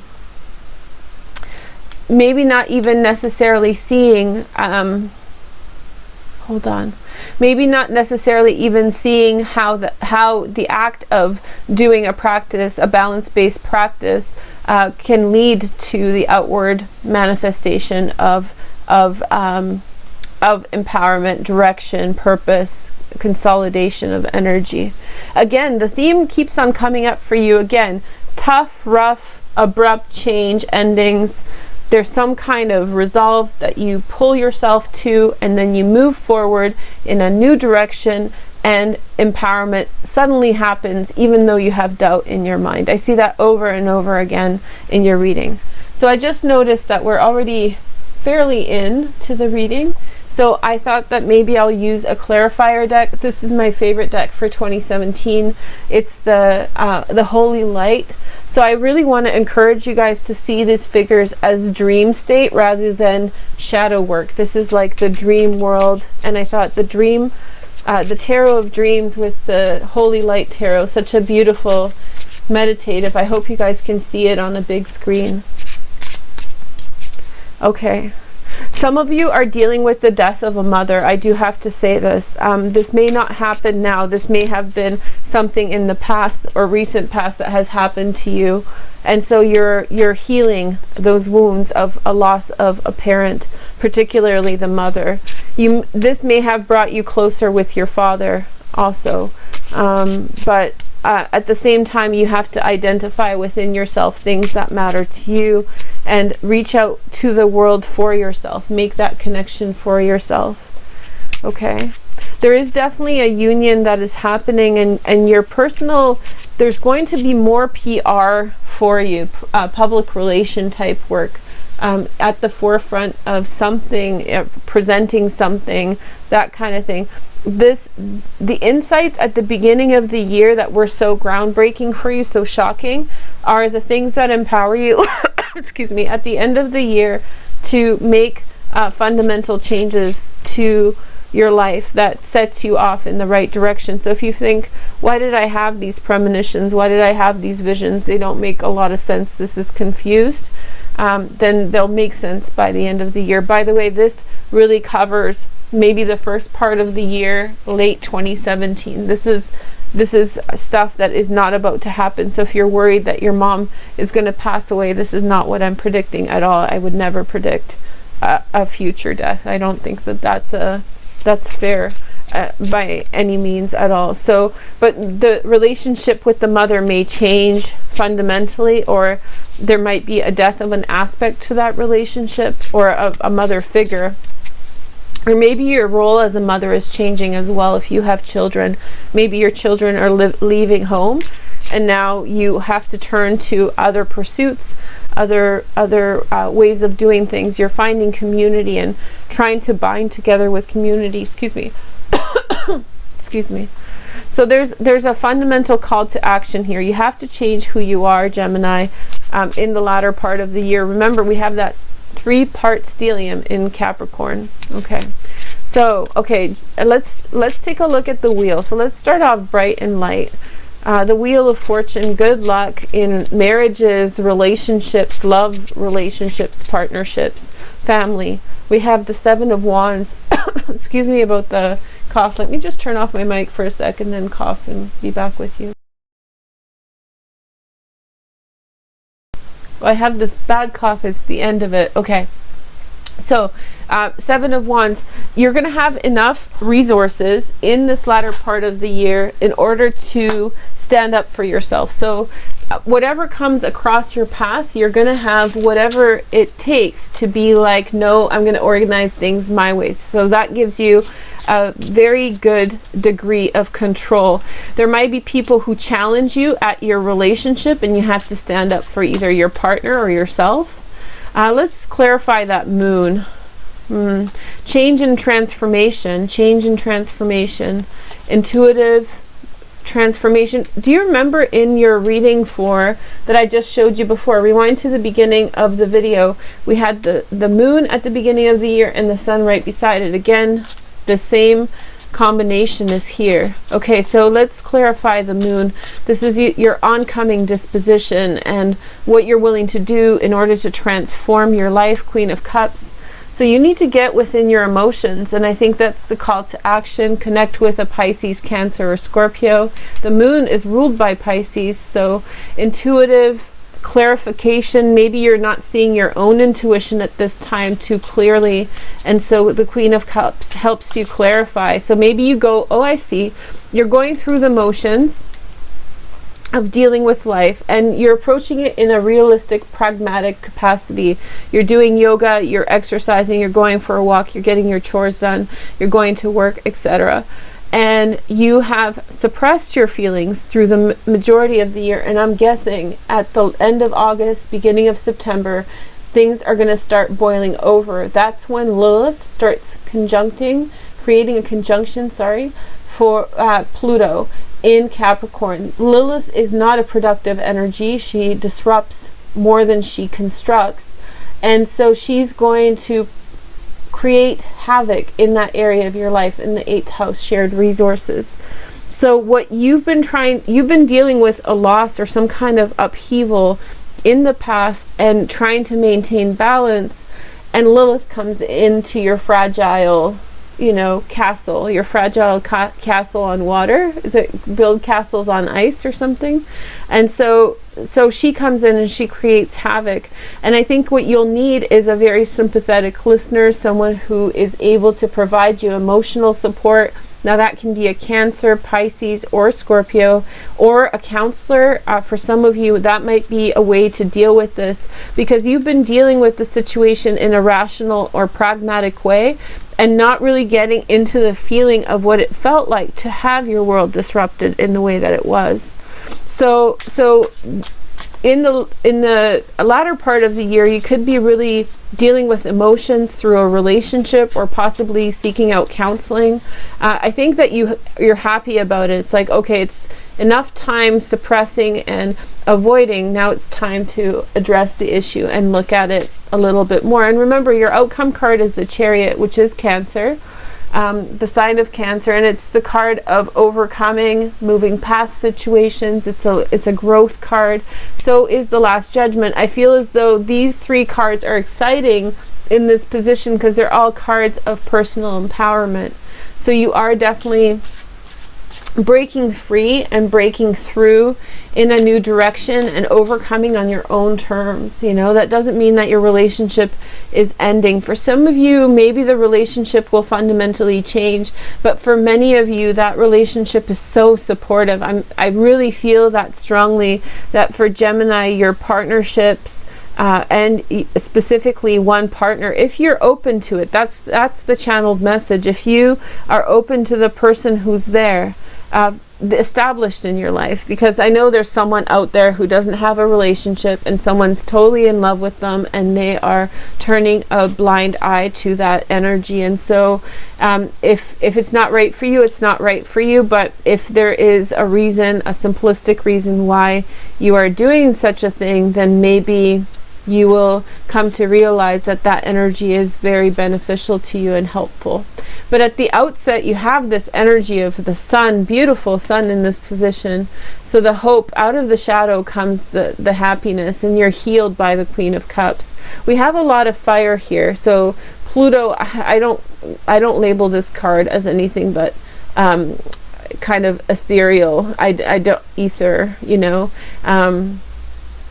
Okay, sorry. It's a fire card here, though, because this is the sign of fire. So let's take it as they say. The sun is a fire card, of course, fire. A Leo strength card here. Personal determination about what's right for you, fire. and fire Sagittarius. So not a lot. I guess this is water. Jupiter, I think, is a fire. Actually, Jupiter is ruled by Sagittarius. So again, another fire card here. So there is this spirited kind of change of pace from maybe more, well, this is ethereal. Uranus is air, but I think ethereal. Water. Aquarius, air, but ethereal. Aries, fire. Taurus, earth. Empress, earth. Neptune, water. And then the Tower is a water card.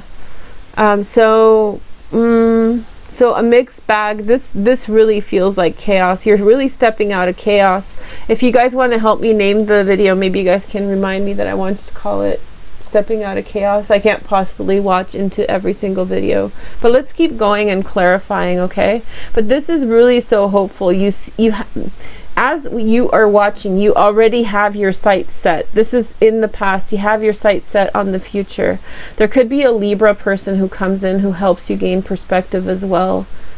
The main challenge of this part of the year, I would say, has to do with institutions. Maybe there are things that you have to sort out, things that are holding you back from fully living your life. It's almost like, you know, the It character grabs your leg as you're trying to escape the sewer, that kind of energy. Some kind of trying to remove yourself from a situation and something holding you back, okay? So that happens in life a lot. This is a part of the stasis that we saw in your first part reading for the entire year.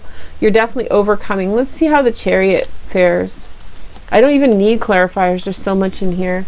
Seven of Cups. You see the potentials by the end of the year. You see the hope. This is a really loving card. And so you see the potential, you see the hope, you start dreaming again. You open yourself up more to that relationship that has been latently waiting for you all year. I think that there's a pause that you are creating within that relationship from your December 2017 reading. I remember that there could be a third party situation, such as a marriage that broke up, and so children were involved, and so one or both parties are figuring out, you know, their children's responsibility towards their children. Let's see the Hermit in the center, the balance. Five of Pentacles.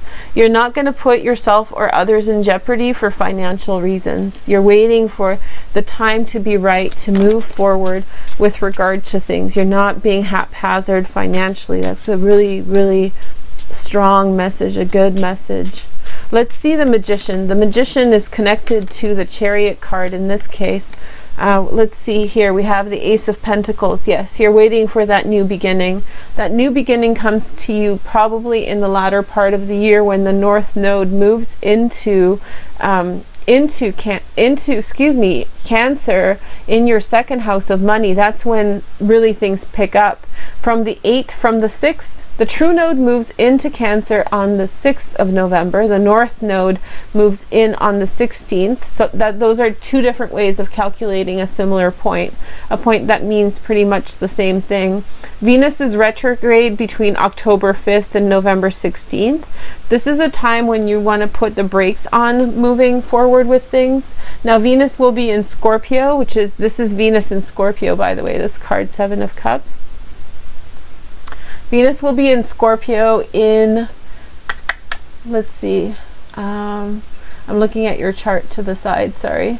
Oh yeah, in your 6th house. So this is practice makes perfect. You know, you have to keep going and keep going and keep going, and then finally at some point there'll be a breakthrough. And what's going on in Cancer? Right, the North Node. So you're waiting for that North Node to step into that place, and then you're waiting for Jupiter to move into Sagittarius, which is your 7th house of partnership. You make a connection with a partner. There could be a secondary partnership that develops for you in the latter part of the year. This would be more to do with business partnership, and you're waiting for that person to come in to press the go button for you, okay? Let's see what happens with the Death card. I don't mean to, like, it's almost scary to clarify it, but let's see. We have the Three of Swords.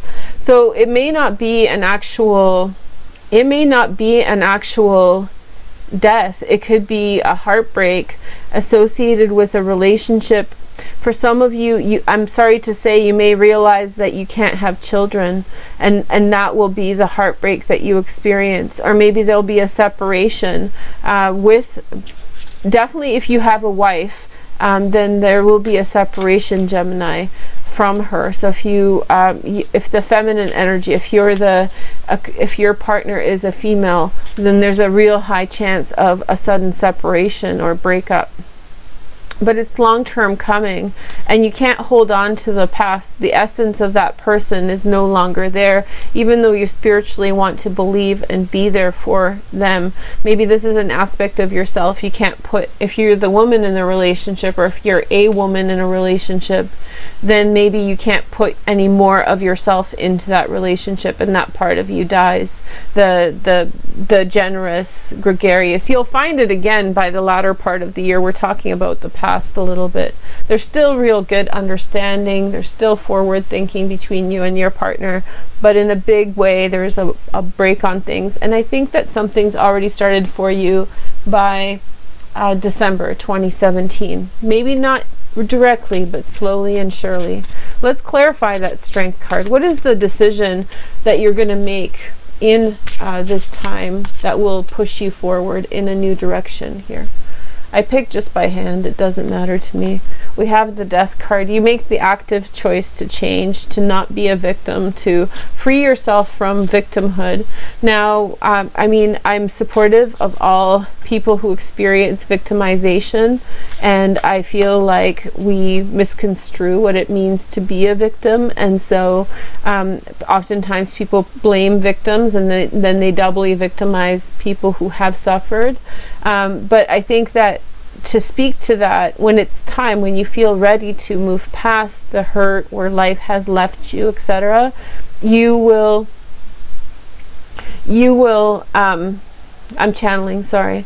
You will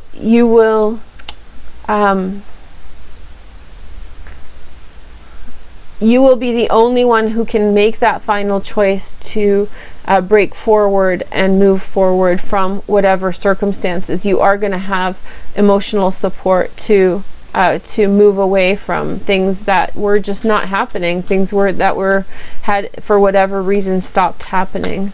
Let's see what the Emperor is going on about here. We have the Strength card again. So in the Emperor, very likely for some of you, Leo is going to be a big part of your year this year, or that personal determination. You identify who you are, you get in balance, and you move forward, kind of questioning yourself, kind of questioning whether it can pull through for you or not. But I think it can, and I think it will. Okay, you guys, Happy New Year again. I know you guys are probably watching this in June, so check out the astrological forecast for the latter part of the year. I hope you have a wonderful second half to 2018. I wonder if we will be on hoverboards yet. Anyway, I'll talk to you guys soon. Take care. Bye. Hi guys, thank you for joining me and welcome to your Venus retrograde reading. I'm excited to be here with you guys, and we're going to do a little bit of a different type of reading. So what I'm going to do is pick your sign, which I don't know what sign I'm going to read for, and I'm going to start the reading without actually seeing what sign it is. This is a way to kind of check for and eliminate any bias that I may throw into the cards, because that happens sometimes. So such things as, you know, I know a lot's going on in Cancer right now, astrologically, whatever, you know. So let's just get a clean read without even knowing what sign I'm reading for. Of course, you guys know what sign I'm reading for. Hi. So let's see what cards you get. This is the Dame Darcy Tarot, and we have the Knight of Wands. So somebody is coming into your life very swiftly. They could be a Sag, Leo, or Aries, and I feel like in some way they are coming in and going very quickly at this time. The next card is, let's see, Seven of Pentacles. This is a time of saving money, and this is a time in which the prospects of where you are going in life are one of the primary drivers that are, you know, leading your decision-making process. The next message is the Six of Cups. I feel as though there is a lot of emotional fulfillment that is coming through for you at this time. And I feel like you feel very comfortable about your circumstances and about your love life. I feel like maybe this is a person from the past, which is really common with Venus retrograde to have relationships from the past come through. So two quick little announcements. I'm going to expand upon these 3 cards and do a full 9-card reading on Vimeo in the October section. If you guys have purchased the monthly videos, you can go just down below and watch these new videos now. If you guys want to just rent them one by one, you can do it as well, but the buy all package will allow you to buy everything that is in that folder from now and anything that I add on in the future, okay? And then the second announcement is, you guys have been probably sick of this. I'm a little sick of it myself, but it's kind of funny. So we need to hit the bell to enable notifications. So we don't get notified if the bell is not turned on by the subscribe button. So if you've subscribed to me recently, you're not getting notifications from me unless you opt in. So make sure to do that. Okay, so next card is the Angel card, and this is just like a little word to bring a little bit of understanding. So it's relaxation. Okay, so I think that in some way somebody's coming in to kind of bring to you some like a better vibration. You're someone who's coming in with a better energy level, and the sign we're reading for is Capricorn. Hey, okay, so you're experiencing some kind of visitor. Somebody's coming into your life. They in some way have, you know, good vibes to bring in and to share with you at this time. Let's just take a look at your astrology before we get into the other part of the reading. So this is the chart for October 16th, and Venus will retrograde actually right over your 11th and 10th house. So in October, the emphasis will be friends coming back in. So this doesn't necessarily mean that it's a love interest, but a friend from the past could be coming in. And then on November 1st, you'll move into your 10th house. Venus retrograde is an 8-year cycle, and this year we have the last iteration of that cycle. And what that means is that you will in some way come into completion with things that you started 8 years ago. So you want to think back to 2010, exactly the same time, exactly the same direction that she was retrograding, and really think back to what kind of enlightenment or what kind of patterns had begun for you, especially in your love life. And so in November, we're going to have a focus on Venus retrograde in your 10th house. That will bring focus to maybe old opportunities, maybe ex-co-workers coming into your life and reintroducing themselves. They could be coming back for work again, or maybe they are letting you know that they have feelings for you. That kind of thing can happen as well. Okay, so let's take a look here. We'll let the Capricorn relax. So that's a really welcome energy because you have a lot of transits in your first house. And so relaxation is a godsend for Capricorns right now. How is it? Let me know in the comments below just how busy you've been, how things have been going. Anyway, I hope you guys are doing well. Why don't we take a look at your cards? So your first card is, we have the 5 of Cups. So this relationship at this stage, the people with whom you're dealing with, this is the heart-shaped spread, is starting off in a sense of unfulfillment. I feel as though circumstances weren't closed off in the past, and now you are in some way, you're revisiting them, or you are not revisiting them. Maybe you are in some way really kind of open to seeing a little bit more of what was down that route, that direction. The next message is the 9 of Wands and pause observation. I feel as though you're taking a time. This is your ideal in this relationship. So you're wanting to take a rest and observe, detach yourself, the moon, because I feel as though you think that there has been a lot of confusion in this circumstance and you don't necessarily know where everyone stands or what the situation is all about. I feel as though you want to slow down this relationship. I think in the past there was possibly some questions about fidelity, and so you are just taking your time. There could be also a Pisces involved that is making you somewhat uncomfortable, or maybe the Pisces is the person that you're kind of holding out for from the past, and you're hoping that they will come around towards you. So you have a lot of things on your mind, but you definitely don't want to go fast with this one. I feel like you have a lot of things going for you in your career. You have a lot of energy behind you. You have a lot of hope towards the directions that you're going, and you're not necessarily open to just being swept away and be careless and carefree and all of that. The ambitions of your partner. Now, if you don't have a partner, this can represent a prospective partner or the general energy of love that you are heading towards, okay? So the reciprocal energy that is there for you now. The first message is the Magician. So I feel like that person or that situation wants there to be more magic in this situation, wants there to be more fireworks, more excitement, more joy.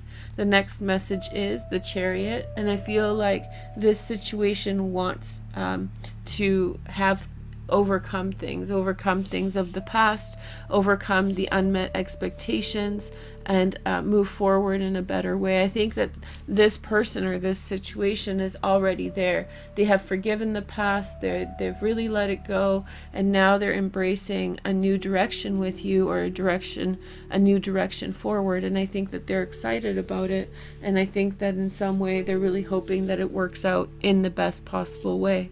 The next two cards represent the next step in this situation. So your next step is the Three of Swords. Yeah, it's like you're one step away from tears.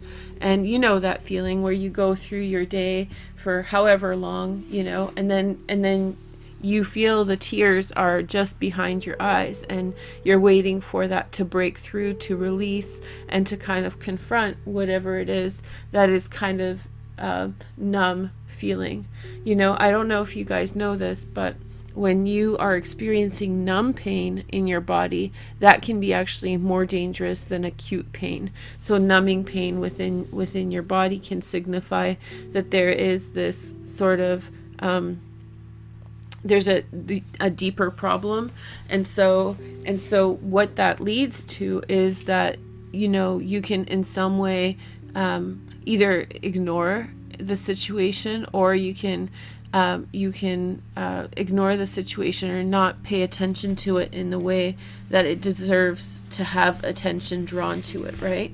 So in some way, I feel like you have to sit within your heart and feel the consequences of the things that have happened.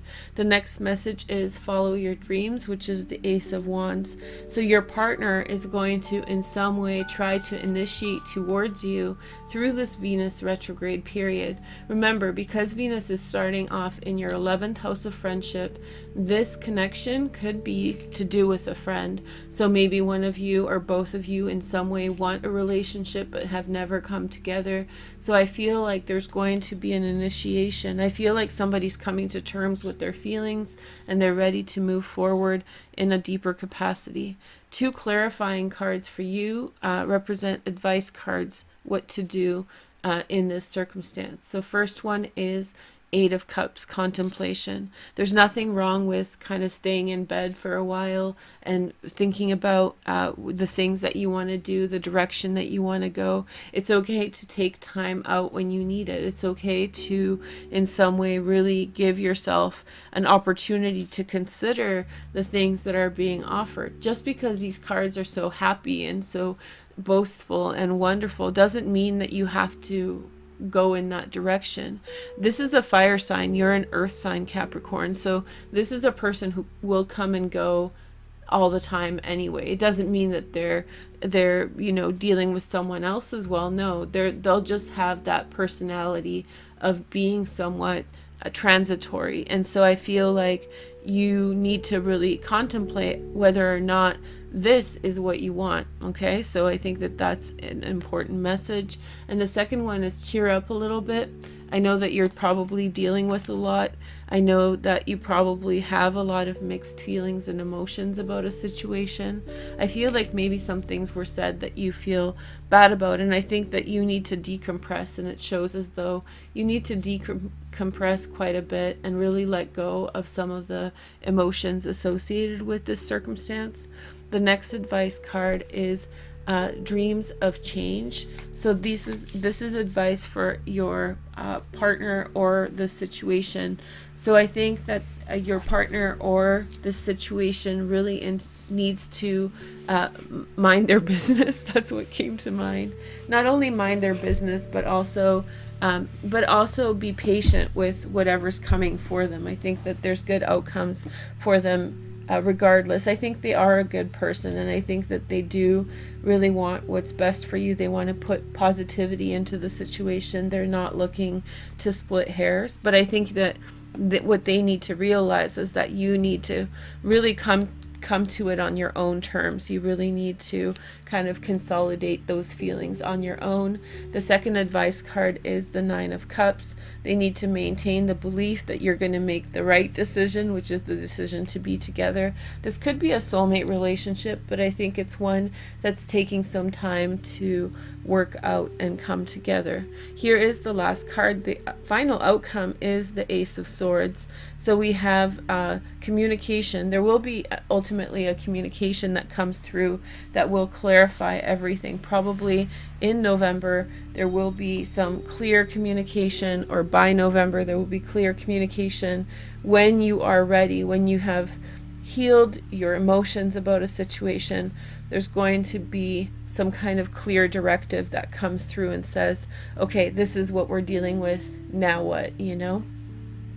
So we're going to talk about the now what on Vimeo, and we're going to expand on the 3 cards that I already drew for you before I knew it was your sign, and then I'm going to draw 6 more. So it's not going to be a huge reading on there, and feel free to rent it, or if you got the buy all package for the monthly, then that's going to be included in your package. All the videos that I add in when you get the buy all feature will be included in that. So anyway, I thank you guys so much for supporting that project. It's really working out well, and also thank you guys for being here and watching my channel.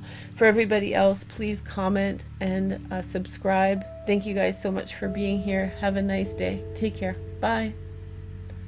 Hi guys, thanks for joining me, and welcome to your reading for September 6th, the Saturn Direct. Let's take a look at your first card. So we're reading for Taurus. I have to clarify, I was recording your video before, and unfortunately one of my neighbors was being really noisy, so it really got in the way of doing your reading. So I just decided to start over again. I guess it was a sign that we should start anyway. So let's start with it's actually the same positive affirmation card, so that's okay, because that wasn't meant to be like fortune telling, but I felt it was like a good fit for what's going on with your chart anyway. I can show you your chart right now. We'll go over it in just a moment. So this is, I am connected with a higher power. Okay, this reminds me of a song called Horsepower by Daft Punk. I'm going to put it in my playlist if you guys want to check it out. And I feel like you guys are just rearing to go. The wisdom and intelligence of the universe is mine to use. I trust in my life to support me. Okay, so I feel like good things are coming for you. It's important to take a look at your chart though, because for you the astrology is super important. So I'm going to kind of point with my pointer and my hand. So what we're looking at is this area right here. Now this is Saturn, and it's going direct on the 6th. So the 9th house has a lot to do with your ideas, who you are in the world, and where you want to go. And Saturn direct will also influence school stuff. So if you're starting school right now, it's really a good time to be on top of things. But this is the area where I think you might run into some problems. This is Mars that has gone direct on the 27th of August, and Lilith is here in the South Node. Now the problem is Lilith. Lilith is considered one of these kinds of very difficult transits that try to cause problems in our lives. She is a demon, so at the top of your chart in your career, that may be an issue, and it actually came up in your reading already, the first one I tried filming. So just be wise to that. but you know, Jupiter is here in terms of partners. So what you can't kind of, I wouldn't put effort behind your career. I mean, put effort behind your career, but look for your driver in the situation is your partners, business partners, romantic partners, to get you through these times. I wouldn't confront this energy through this transit, okay? So the way this reading works is that I do a little astrology. Oh, we already showed you that, but that's okay. We do a little bit of tarot, and I also do like an option where you can do a pick a card, which means that I'll put down 6 cards for you on the table, and then you can differentiate between which one you want, right? So there's 6 different options, and you can kind of think to yourself which one is for what area of your life or a situation or a person, but I'm definitely reading them together. And then on Vimeo in the September playlist, I will break these down and clarify each one. So if you haven't checked it out already with the other signs, it's a little bonus for those of you who bought the Vimeo package, which brings me to my next point as you're deciding which card is for what. This is a little bit of a screen cap for the Vimeo package. I've noticed that people are purchasing individual videos, which is way more expensive. It's actually, these are meant to be as a bonus for those of you who got monthly packages. And so if you like to save some money and you're watching them, so what I'm noticing is that people are buying, I can't see who's buying it, but I see the trend that people are buying over and over again the single use one video, and what's happening is that you're losing money after you just buy 2. So it's much cheaper to get the buy all, and I don't think people know to get it. So you can get the buy all, keep them forever, watch them whenever you want, and yeah, you can check out my other Vimeo options down below. Okay, so hopefully that clarifies. And so, because I'm seeing the same kinds of purchases over and over from the same countries, so I'm like, oh, people might not be understanding, so let's clarify. So we have Death and Rebirth, Taurus. This isn't the Scorpio card. This is a different card that has to do with this deck, the Dreams of Gaia Tarot. So this is regeneration, a new beginning in a new direction. Something is being born of the past, and your romance angel says there's deception around. Someone is wearing a false mask in this relationship, so someone's not being quite truthful. You'll definitely flush it out. I think that you're really kind of aiming at the right things, and there's nothing that can really hold you back from that. Here is your first message. So the Page of Stars, curiosity. This is a Sag, Leo, or Aries. Somebody is poking around. Somebody is like trying to pay attention. They want to know what's going on. I can't show you your chart, but there is a transit in Sagittarius in your 8th house with Cupido and Vesta. 8th house has to do a lot with endings and change. So this person may in some way be a reflection of that, because your 8th house is Sagittarius, which this card represents. So be open, be cautious. I think that this energy is not problematic in the sense that someone wants to do something to you. I think it's probably more to do with someone's curiosity.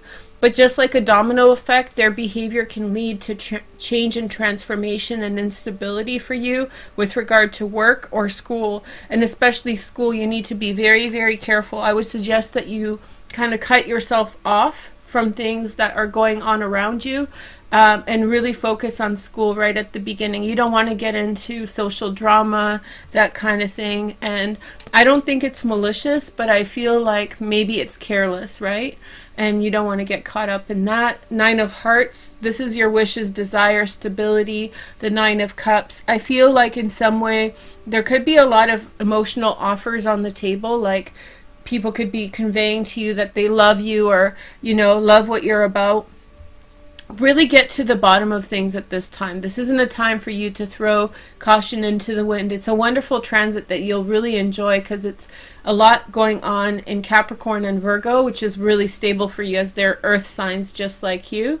But I feel like this isn't like haphazardly falling in love, throwing caution at the wind type of energy. You definitely want to keep your wits about you and keep going with your goals. You will regret not putting effort towards your goals at this time. So just word to the wise. The next message is the 4 of Angels. I feel like in some way you are resting a situation out. So like I said, take a time out, you can flush out a deception quite well by taking your time with it, by taking some time to figure out what's going on with it and letting it kind of pan out on its own. The next message is the 8 of Angels, confusion. So I feel like in some way there could be multiple influences happening at the same time, which are causing a person to not know exactly how to move forward in a situation. This has to do with everything. You're in a cycle of change and transformation, and it seems like there's other people that are milling about, creating a lot of confusion that are unnecessary. So figure out what things matter to you, what things you need to pay attention to, and then figure out also who is unnecessary or what social situation is unnecessary. The next message we have is the 10 of Hearts. There you go, you're winning. Culmination. It's the 10 of Cups. So we have a lot of positive affect, a lot of positive emotions, feelings, all those things going on. And ultimately you have the 2 of Hearts, the union. So I feel like in some way there's hidden feelings and emotions, things being upsetting or difficult to handle. But I think that if you take yourself out of the situation, the love will definitely come through for you this week. So it looks really beautiful, actually. So maybe what you think is like distaste or dislike is actually favor and love, okay? So here is an angel oracle, enthusiasm, okay?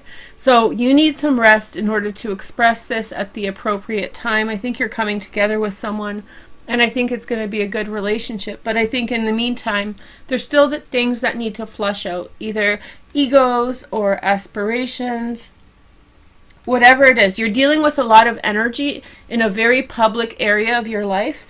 And so in that way, you have to really be cautious when you're going through change and transformation, right? Next year,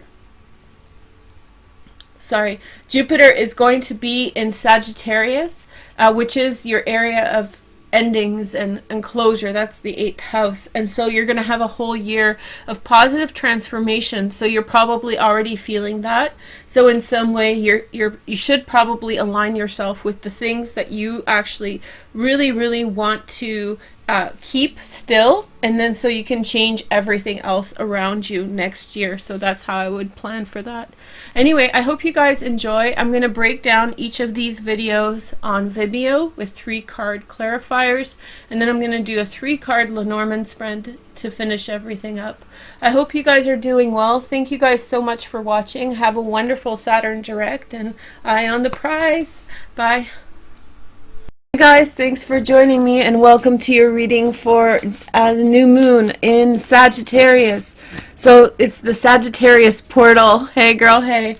And I'm excited to bring it to you. And first of all, I'm going to pick 4 cards from the Syrian Starseed Tarot. They're really hard to shuffle, so even with my giant hands, let's just do it like this. We're going to grab more cards at the end of the video. Let's take a look at your cards. So we have the 3 of Flames. Okay, something's coming through. Today we're going to do tarot and astrology, okay? And then we have the Seeker of Flames. So, so visions coming through, inspiration coming through. Maybe you've sent out some like signals out into the world, and now things are coming through for you. Hey girl, hey. Yeah, and it could be the beginning of some wonderful new adventure, inspiration. This isn't the easiest new moon because there's a lot of like harsh energy around it, but I've done about 7 readings and they're all pretty great except Capricorn, but even Capricorn's was good at the end.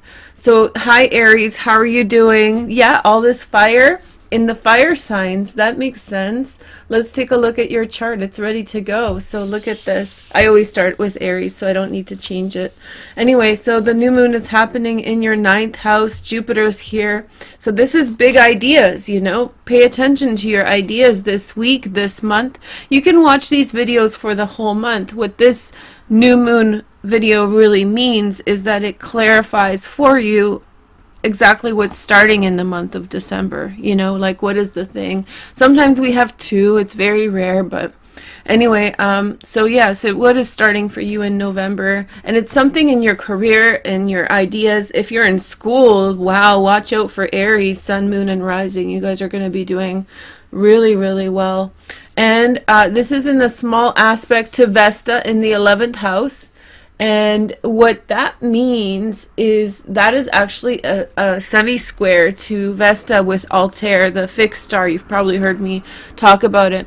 Friends may want to drag you off your course, and you don't really want to let them do that. They're going to be like, hey, let's go out, let's have fun. No, you got to stay focused, stay on point with this energy. There's also a lot of transits in Capricorn. We know this in your career.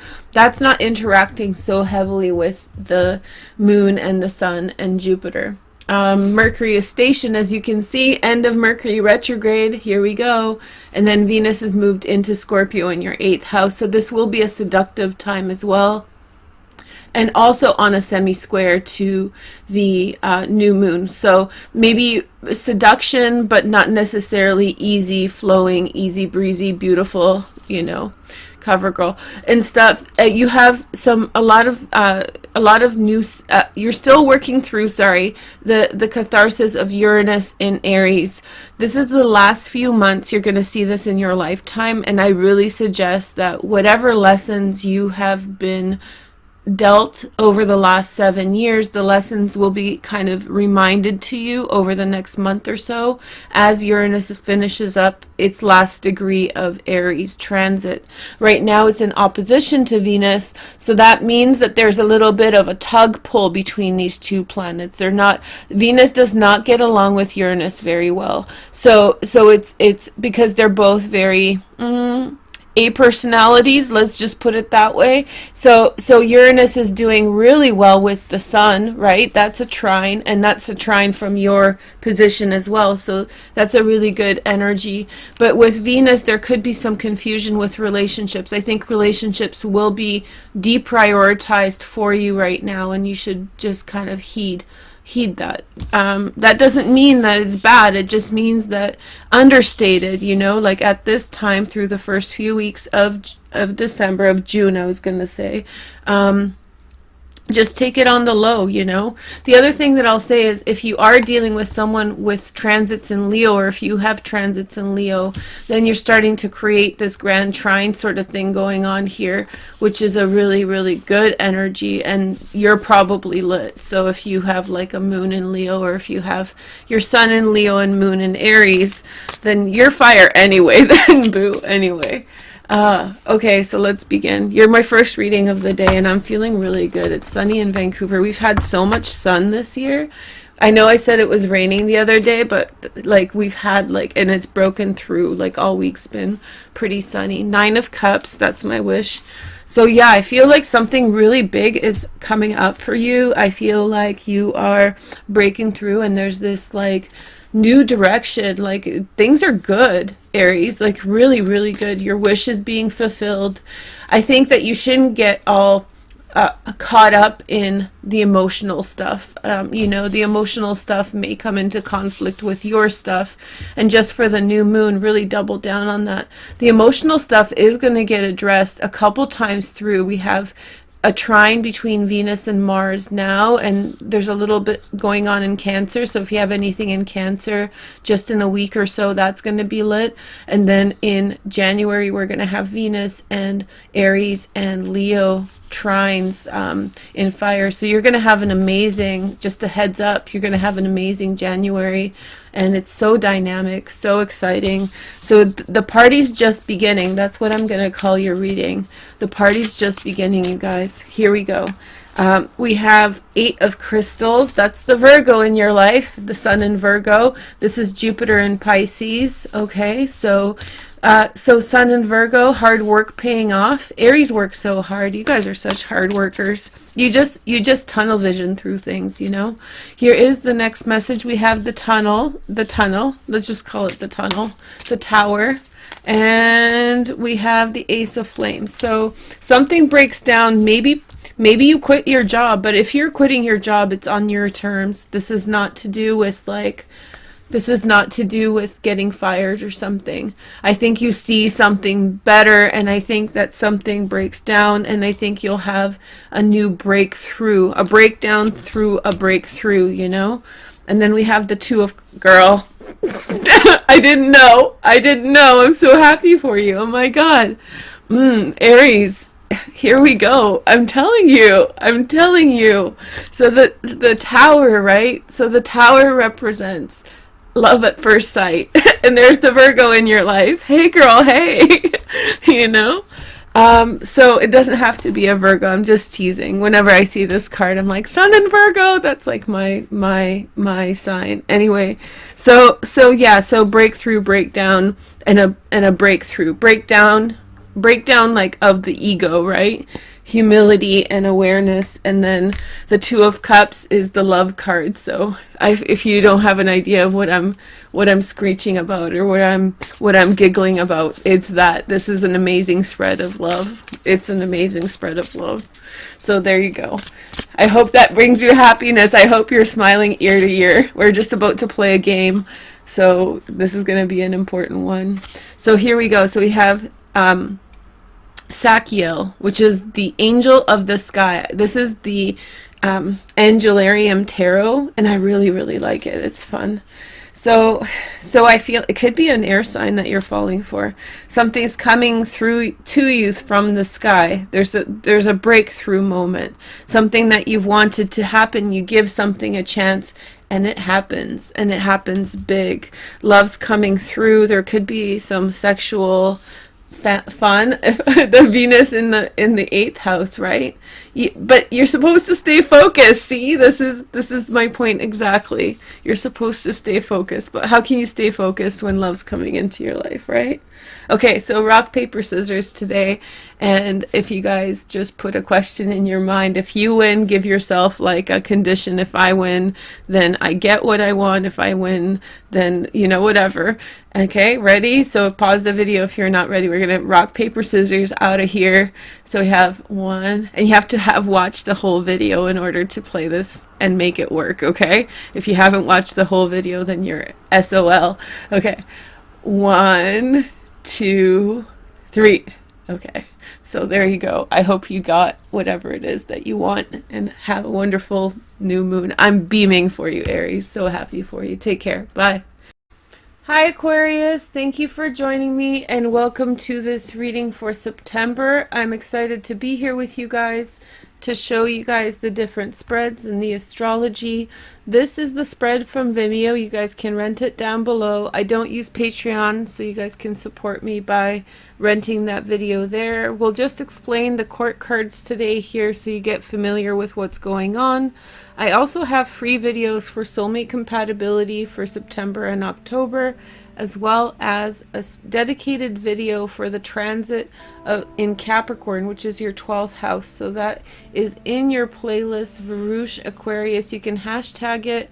Sometimes those hashtags don't work, so just Google search or YouTube search Varouche Aquarius, and you should be able to find the playlist. Also, the playlist is in the description bar if you want to check it out there, okay? So this is your Vimeo reading, and so we see only 2 court cards, and one is the Princess of Cups, the other is the Queen of Cups. And so I feel as though Princess of Cups is giving you a lot of positive emotion, support, and understanding. There could be something new evolving that is putting a smile on your face, such as a new friendship or a new romance. So something very sweet and tender. It might be naive, but that doesn't mean that it's bad. It's just a nice, gentle, considerate, friendly energy that is coming into your life, okay? The other thing to talk about, although there's only 2 court cards, there are other figures in this reading or people who are involved in the situation.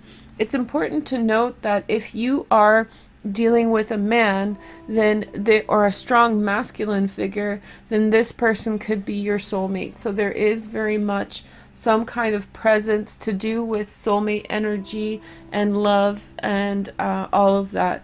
I feel also that there's a great improvement with regard to relationships with women. So those are harmonizing. If you've had problems with a female, then things are working out really well. Conversely, I think that especially men in authority figures are going to come into conflict with you at this time. So it's important for you to kind of manage that in whatever is going on in your situation so that you can respond appropriately.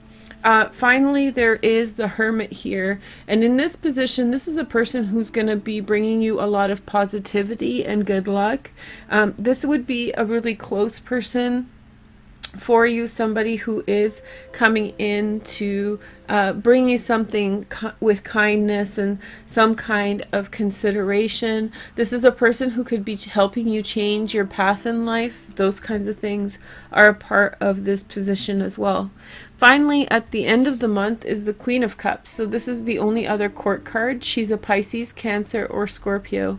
And because the transit is in Aquarius, Mars is in Aquarius, Lilith is in Aquarius, the South Node is in Aquarius, there's like an air of distance, emotional distance that you are experiencing. And it's nice that you are getting such warm and comforting transits and placements to support you through that. So the onset of a lot of water type people, Pisces, Cancer, and Scorpio, Sun and Moon and Rising, people who give from the heart a lot, is really good for you. And I think at the end of the month, this person will become very important. This is a person who you could be bringing back from the past. So this is either a girlfriend or a friend who in some way was important before, and now you are bringing this person back, and this person is becoming more and more present, and they're here to emotionally support you and help you through these situations. So I hope that I gave you a good overview of what's going on with this transit, but I feel like that's enough, and I feel like the rest of it is explained in Vimeo. One of the things that I would say that you should watch out for is this is the Chariot card, and it represents the sign of Cancer. And I feel like a Cancer person may be a huge part of your experience this month in a positive way, and I think that you're going to be avoiding a lot of problems, which I'll explain on the Vimeo reading. But still, I think that all these kind, nice people that are giving you support in your community, that are helping you in your family, are a big part of that. So it's like a group effort to help you progress through this pretty tough transit of Lilith in the first house. And the big push in Capricorn is in your 12th house, which seems to be less impactful on the surface. Like in the day-to-day, you may not see the influence of Capricorn in your 12th house. However, it's all happening behind the scenes. So maybe people don't know how much you're going through, but on an internal level, there's a giant shift that is going on. Let me show you guys the astrology now. So this month's astrology or tarot reading is just like a 3-card reading for every single transit that's going on. And that way we get to talk about all the houses and all the situations that will come up for you based on the astrology interacting with the tarot. So the first thing that I want to talk to you guys about is Virgo. Of course, Virgo is it's Virgo season. Virgos are having their birthdays in September. There's a new moon in Virgo on September 9th. There's also the entry of Mercury into Virgo on September 5th. The sun will leave Virgo on the 21st when it moves into Libra. Now for you, Virgo is the 8th house of change, transformation, and ending. So with this new moon, you're really allowing yourself to begin new cycles associated with those types of things. The 8th house is also taxes and other people's money, which means joint ventures, money coming in from outside sources, change and transformation. It's also the house of the occult. So Virgo's energy gives you that kind of quality. So let's pick some cards to see how your house of endings and change will act up for you in September. Okay, let's see. Okay, So you guys have, so we have the Two of Wands. I love this card. Change in perspective. I think you're doing a lot of changing in the way that you're thinking about things. You see this transit here. I was going to talk about it later, but I'll talk about it now because it's in your first house. This is your first house for those of you guys who are new to this. And this is the house of the self, right? And so this is the South Node, which has to do with your karma. And so it's transiting through the first house, which means that at this time you're releasing karma a lot. You're releasing stuff that you were born into, difficult problems in your life. So it's overall a very good transit that allows you to have a different perspective. I'll talk about the two planets or two transits alongside it in just a moment, but this Two of Wands is really closely tied to the fact that the South Node is in your first house still, which allows you to let go of certain aspects of yourself that are not serving you and then begin going forward in a new direction that is more suitable for you. And so with a new moon that happens on September 9th in your 8th house, you begin to make choices and allow yourself to branch out in a new direction, right? So maybe until then, from August until September, and throughout September, you will become aware of what you need to change, but you can use that new moon on the 9th to really break away and go a different direction. At the center, we have Justice, so something to do with fairness and order. Make sure that you are on top of your taxes. I know it's not your tax season. Make sure that you're on top of your any kind of outstanding business and shared resources with other people, because I feel like this is going to be a big piece of, or a big part of your month, where it's important that you bring into balance the things that are out of balance. But that's good. I don't think you're going to be penalized. I just think that throughout September you're going to be really focused on bringing into balance different things. The next message is the Death card, which is the card of Scorpio. Scorpio is the natural ruler of the 8th house. So there's a big shift, a change, and a transformation. And I think it comes from a greater understanding. And I think that there is a fundamental change that is happening in your life. This can also be the onset of a Scorpio person into your life a bit more. But I think that there is, with the new moon here, the new moon always begins something. With Scorpio here, or the Death card here, I think that is pretty much signaling that something in your life is about to change. So I think that you should prepare yourself before the 9th to make sure that all your financial matters are settled and that they are balanced out. And then with every single ending, there's a new beginning. And so therefore, this is like a really nice kind of, cutting the cord and moving forward. So that happens right at the beginning of September. You're going to have a very busy September. So what I was kind of talking about before, and what I have a dedicated video for, is that there is a direct movement in Capricorn. So at the end of August, Mars moves direct in Capricorn on the 27th. And then we have Saturn going direct, and then Pluto at the end of September on the 30th moves direct. So there's a big push. Now for many signs and many rising signs, this affects a more explicit part of their life. So something that you can see, something that's in front of you, kids, family, home, work, whatever, romance. But for you guys, it's happening in the 12th house, which is hidden behind the scenes.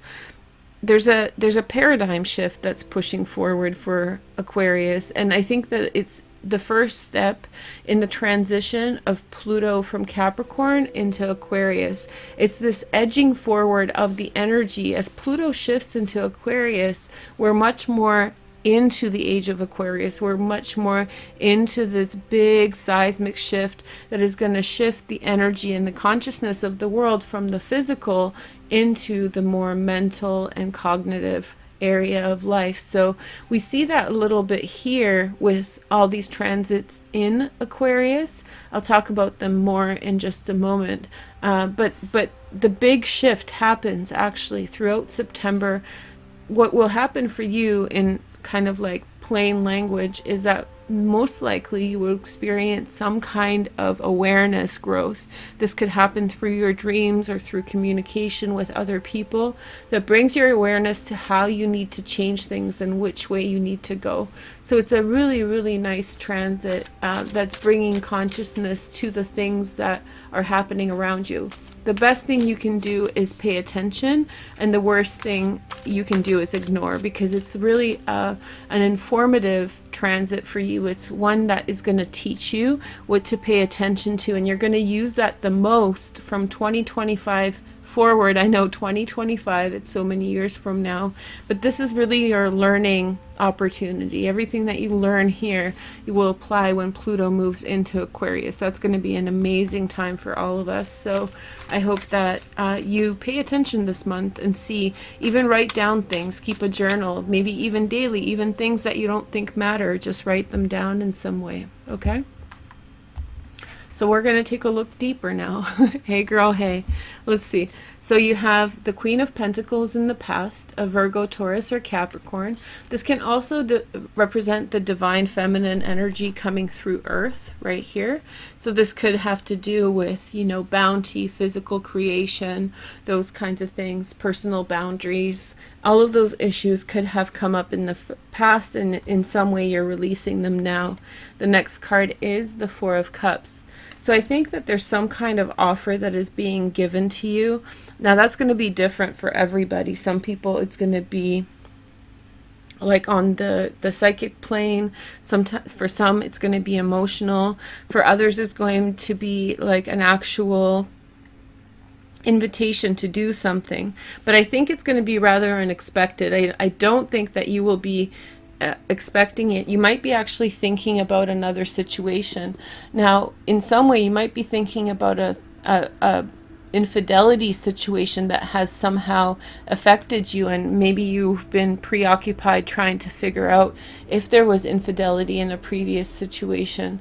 And as you are trying to sauce out and figure out what actually happened, what happened in the past, there will be some kind of new relationship that steps forward, and this will happen in September. So it could be ethereal, it could be in the mental metaphorical plane of existence, which is probably likely for everyone, but also most people will actually crystallize into a person, crystallize into a real live connection. So I'm promising you a new friend, new emotional connection. Something really good is coming through for you in the 12th house, and this person, the energy of this relationship will be really deeply connected to the spirit. So it'll be a spiritual connection. Here is your next message. Ooh, that's big. That's Hierophant. The Hierophant is the Taurus card, right? And so Taurus is down here in your 4th house of home. But I think what it's talking about here is that I think a spiritual teacher is coming into your life. I think on a larger plane, there is a spiritual teacher, and in some way they're here to give, or maybe you're being called upon to be a spiritual teacher for someone else, which is a weird time for you because of this transit. And I'll talk about that in just a moment. So there is a spiritual teacher, or you're being asked to be a spiritual teacher, or a connection with a Taurus that's going to be very spiritual in its nature. The connection with the Taurus may have something to do with the home, so something around the home and family, okay? Okay. So finally, we're moving on to the top of your chart. Or maybe let's talk about Mars now so we don't get too confused. Those of you who know astrology, it's easy, but if you're new to astrology, it's kind of like, whoa, that's a lot of information. Tell me if you need things explained a bit more, if this is okay. Anyway, so the South Node has a lot to do with karmic release, right? We covered that, check. And then Lilith is the disturber energy, and she's now in Aquarius for the next 10 months. You should really watch your energy to do with any kind of upsetting or anything to do with being disturbances. I talked about this a lot on the September direct video, so maybe I'll spare you the details, but just go watch that video. It's called Farouche September Direct Aquarius, right? And I think that it will be very informative for most of you. And whether you have sun, moon, or rising in Aquarius, or if you're dealing with an Aquarian type, this will really help you to manage and negotiate relationships. So check out that video. It's also in my playlist and the hashtag Verush Aquarius. Okay, so we have the South Node and Lilith together. Lilith is disruptive for what the South Node is trying to dig up, and that's a problem because when we're dealing with like if you're doing like deep analysis of childhood and there's something that is kind of throwing a lot of negativity at you at the same time, it's very hard to process both at the same time. So it might be somewhat upsetting for many of you. Like I said, be very careful with your temper and don't feed into the negativity so much. Now, with Mars moving into Aquarius on the 10th of September, I feel like this transit, this whole transit, becomes a little bit of a landmine field for you. So you have to be very careful with how you conduct yourself, what things you bring attention to. You might be exposed to situations that are inherently frustrating, people who you don't want to interact with, you have to interact with, that kind of stuff. Or maybe people are being that kind of stupid that really gets under your skin. With this Mars and the South Node and Lilith, be really, really cautious with how you communicate to other people, because once you're on that slope, it's a slippery slope to be on, and you know, once words fly, then they can become and cause real issues for you. So stay in the cool and the collected. In fact, it's the only kind of bad transit that's going on, but it's really intense. You know, it's a really intense transit, so you should be really cautious with the energy. It's the only one that's bad for you. I think it's a tough one for you. So, and this is why in the Vimeo reading, all these compassionate, considerate people are so helpful for you and what's going on. Here is your message. You have in the past the Four of Cups.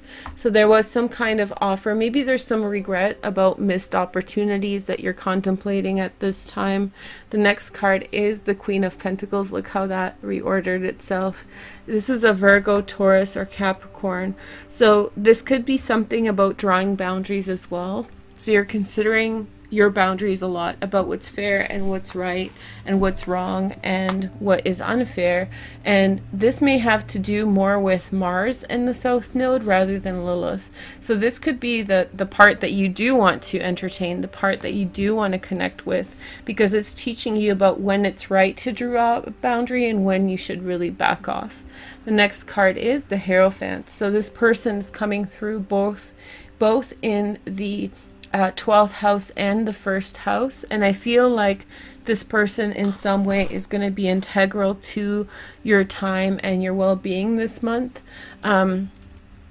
Really good that they came through together. I feel like you are in some way meant to meet this person, connect with this person. They could very well have something to do with your house and home, and just see what comes to you. This is also community, and that came up for you really strong in your Vimeo reading. Community and support might be coming through you in a big way throughout September. People will be standing up for you. They'll say, you know, we can sense that you're really under a dark cloud here, Aquarius. With that Lilith, we see you not necessarily being your happy, jovial self. How can we help you? You've helped us so much. Aquarians help so much. I have to say this. Like, you guys are so helpful. In fact, I'm doing this reading because a wonderful Aquarian friend of mine helped me last night, and so I was like, oh, you're so kind, you're such a wonderful person. And so I was like, of course I'm gonna kind of like bump you in the queue. Not that I you know, do that all the time, but it's a nice way to say thank you to someone who's very kind and helpful. So you guys give that out to people without counting and accounting, and so in some way people are watching you do that, and ultimately when you may need a little bit of compassion, sympathy, passion, empathy, people will give that to you and kind of help you understand what's going on. They'll help you see through the difficult moments, you know. So it's really finding camaraderie with people in this card as well, not just a Taurus or religion or something, marriage. But yeah, whatever it is, it's good. So now let's go back to Venus in Scorpio. This is a huge conversation, but I'll keep it short. So Venus moves between Libra and Scorpio from August until September, and then in October, on the 5th of October, she will go retrograde and go back over here. Now let me use my pointer because it's a little far for me. So this line right here is the MC line. So this is the highest point of your chart. This is particularly true if you are a rising Aquarius. However, it's true for Sun and Moon, Venus and Mars as well. So this line here means that this is like noontime of your life. And Venus, the goddess of love, is like hovering over this point with this retrograde period that's coming up. The other thing about this retrograde period is that it's the 5th of an 8-year cycle. So it's the 5th iteration of Venus. So Venus has this really interesting retrograde pattern which forms actually a pentagram. And so each time that the retrograde happens, Venus creates a point on that pentagram in relation to the Sun and Earth. And so what happens is that's where the pentagram, I think, may even come from. And so this is the seal of Wicca, right? Which is representative of the divine feminine. So for you guys, this is an amazing transit, which really closes out an 8-year cycle about love and about the divine feminine. This is why probably in the Vimeo suddenly the Empress came up so strong for you, and all your relationships with women are reconciling, whereas your relationships with men become a little bit more troublesome. They'll get better in the long term, and there's definitely that soulmate energy, so don't think that romance is out of the picture or that you're going to break up with your boyfriend or your husband. But the female energy is definitely really at a high point in your life for the next 2 to 3 months. And also your own divine feminine is flowing very strong. You are gaining a lot of attention. People are just naturally drawn to you, and that's probably also why they are giving you so much compassion through transits like this, and this where you are kind of forced to have to take a stern look at things and maybe even have to contend with things that are difficult to contend with. So I'm okay with that. I have an Aquarian moon, so hey girl, hey. But yeah, think about this being the 8-year cycle of Venus, and this is the 5th iteration of it, of the retrograde period over a 8-year period. And so think back to 8 years ago. What is the message of love that had came through in your life? And what is it's the last iteration of this cycle. Next one is a new beginning. So what are you closing out on October 5th? Time to kind of bring that to mind in some way, yeah? Okay, so now we are going to take a look at your cards. Let me know, well, I am going to do a video on that specifically, so if you guys are wondering more about it, I'll explain it separately. But yeah, that's one of the two big transits in my opinion for 2018 is this one that's happening in September, and this one from October, well, from September until November, this retrograde Venus. Those are the two huge events, astrological events in my opinion, besides the eclipses. But who cares about eclipses? They're just in Aquarius on July 27th. Hey girl, hey, right? Many of you guys contacted me, were like, WTF. I remember that week.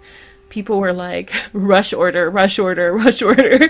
And people were like, oh, WTF, Baruch. And I was like, you'll be okay, you'll be okay.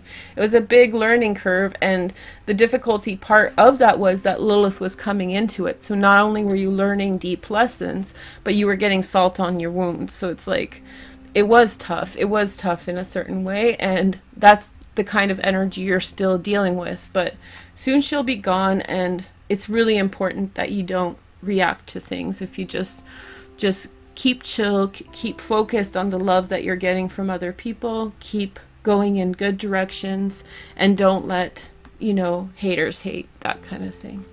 Okay, so now we're going to take a look at Venus in Scorpio. So we have Six of Wands. Victory is yours. Yes, yes, girl, yes. So this is the Six of Wands. Love this card. It means that you put your foot down on something and you won. You played a bluff and you got it. Or maybe you didn't bluff. Maybe you put a lot of effort behind something and now it is, everybody knows. Everybody knows what's going on, right? Here is the next message. We have the Nine of Swords. And so this might be part of what you need to release. Remember, we're talking about September, not October. The retrograde period is from October 5th. So maybe it's coming really apparent. What is it that hurts you? What is it what are the things that really hurt you in your life? And what do you want to prepare yourself for releasing with this retrograde period? During Venus retrograde, a lot of past relationships come back into our lives and leading up to for complete closure and ending, resolution. So maybe there's people in the past who have hurt you a certain type of way, or if there was no closure in a situation, now it comes up. And then we start the new beginning, which is the Lovers. Hey girl, hey. So, you know, I was like, they're not gonna like that Nine of Swords, but I think what's coming is good. I think especially for you guys, I would be very surprised if the card that came up for this was negative. This is like love, maybe Gemini. Aquarius and Gemini are both air signs, so hey girl, hey. But like the Lovers, love coming into your life, family, understanding, compassion. It's all good. It's all good, you know? Yay. I'm so happy this came up. It's like, it's all with a purpose. How about we'll say it this way? It's all with a purpose. It'll all work out a good kind of way, Okay, so now we're going to talk about Libra a little bit. It is Libra's birthday in September. From the 22nd on, the Sun moves into Libra, and then Mercury on the 21st moves into Libra. That's your 9th house of ideas. You're going to have a very active mind from the 21st on. You also have Ceres, the goddess of cereals. So she's like nutrition for the mind, nutrition for the ideas. Just a beautiful transit. Your ideas will sparkle, and with Venus so close by, just having transited this area, I just think that you have benevolent thoughts and good ways of looking at things. So if you're wondering when is it a good time to write down your thoughts, now it is. In September, it's a good time. If you're writing, it's a little bit early to write papers, but if you're in university and you're writing papers or something, and you have like papers they have to write for midterms, I would really encourage you. Actually, it's perfect time for papers. Write your papers early. Write your papers between the 22nd and the 22nd of October, and you're gonna do really well. And actually into November, you have every single time you have a really good transit this time of year to communicate your ideas. But especially, I think this year you will have like a real nice transit. If you want to write something really cohesive, something of value, and something that will make a mark for yourself, then put that effort in there. I think that it will pay off. Whatever kind of writing you do, whatever kind of communicating. Let's see your cards. You have the Three of Swords, broken-hearted Aquarius, so sad. And that's not sarcasm. It's really, really sad. It's that Aquarius broken heart, sometimes people don't understand because it's so delicate that people miss the point, and that makes you feel alienated, right? Like because you're sharing your heart and nobody hears it or gets it exactly what the nuance is. So that's why I love my Aquarian friends, because they hear you on it, they get it. It's really nice. So find yourself an Aquarian moon like me, and then you'll be best buds forever. The next message is the Magician. So I think from a broken heart, inspiration comes. It's like taking the lemons and making lemonade, or hearing something bad happening and trying to turn it around for other people.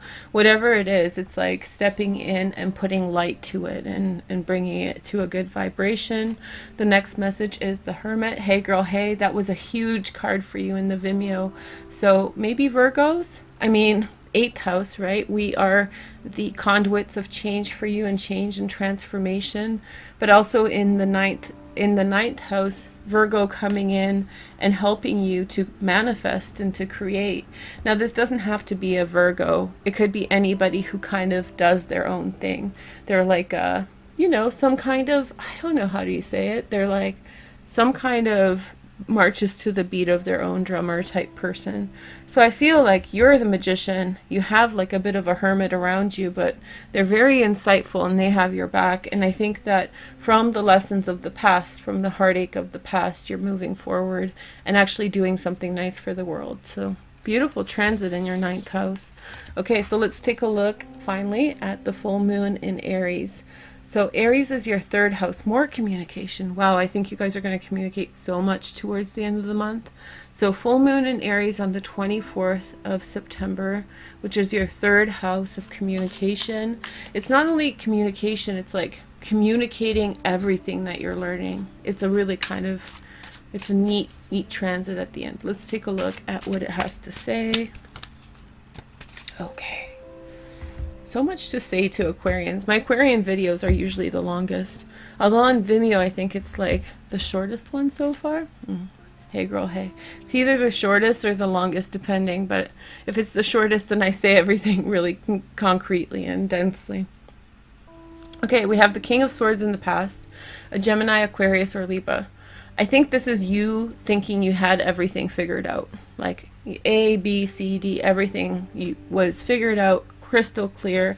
This could have manifested or crystallized as a secondary person in your life, a person who had in a certain way been like the manifestation of your ego that you had things figured out, right? The next message is the 6 of Swords. Gently and slowly moving away from the idea that you have everything figured out, which in some way is humbling because you accept the fact that you don't, but then it's also freeing. It's like, now I get to learn more. It's a wonderful process in Aquarius because it's a constant process of getting lost and being found. So this is the part of your, in your exuberance of knowing that you're free, you're kind of getting lost again. But then when you figure out that you're lost, then you'll realize that you're exactly where you need to be. It's one of the most beautiful things about Aquarian nature. So you're in that process of letting go of the structure that was holding you back, branching out and becoming more of yourself. And then the High Priestess. What a great card to have at the end. So this is the High Priestess. She is the Oracle and she gains insight into situations. I feel like that's you guys, you know? Insight, intuition, light and bright into situations, understanding and freeing from the past, moving into the future with full excitement on the full moon. So speak your truth. Start speaking your truth. I think that week from the 21st through the end of the month, just speak your truth and bring light to everything, to everyone involved. You're our saving grace. And even in a month where it seems as though there's some tough transits, you guys are the gold. You guys are the needle in the haystack. Take care. Okay, have a good month. I'll talk to you soon. Bye. Can kind of keep everybody up to speed with what the Reiki's for, but I just copied and pasted the message. Okay, so I'm going to turn off my mic now. You guys just relax and chill and let the energy come to you. And we're focusing on healing forward, movement, and newness. Okay? I feel like 2018 is going to be big, so get ready for it.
Okay, everyone, thank you for participating in today's reading. If you have any comments on what you want to see more of, what you want to see less of, leave them in the comments below. Hope you guys have a wonderful day. Pozdrawiam Polskę. Somebody's here from Poland as well, so I hope you guys are doing well, and I wish you all the best today. And we'll see you again later on today when I do the reading for February 2nd. Okay, talk to you soon. Have a wonderful day, guys. Enjoy. Bye. Thanks for joining me, and welcome to this reading for November 23rd or the 22nd if you're in North America. This is for 3 days before, 3 days after, the month after Sagittarius season. Hey girl, hey, I'm excited to be here, and make sure to like and comment the video. We're going to take a look at your general energy first off and see what is coming up, what is happening. I have no idea what sign it is, even though I'm at the end of the round of videos I need to record. We have the Three of Rods, ooh, the Ace of Rods. Okay, let's just give it a shuffle. And then we have the Queen of Pentacles. Boom. Okay, so you've been waiting to hear from somebody who has very, very strong personal boundaries, and I feel as though this person is going to finally let you know something, open the door. You know, there's finally some kind of movement forward, some kind of indication of change, progress. What is this weird looking thing in the corner? I tell you, like, what is this? Is this a demonic little rabbit in the corner? Sure, why not? These are hand-drawn cards, by the way, so that's why they're like that. I like them. They're fun, and they look beautiful on this background. I finally figured out how to use them. I've had them for a long time, but I haven't really found their perfect niche, and now here it is. So I feel like you've been waiting for somebody for a while. This person is kind of on edge about things, especially personal boundaries. Like, why are you asking me that? What do you need? You know, that's her kind of MO energy. Here is the next card. This is the sign we're reading for. So this is for Taurus. Hey, this could be you. Maybe you're getting ready to tell someone something, Taurus, or maybe possibly they're someone that you're waiting for is going to tell you something.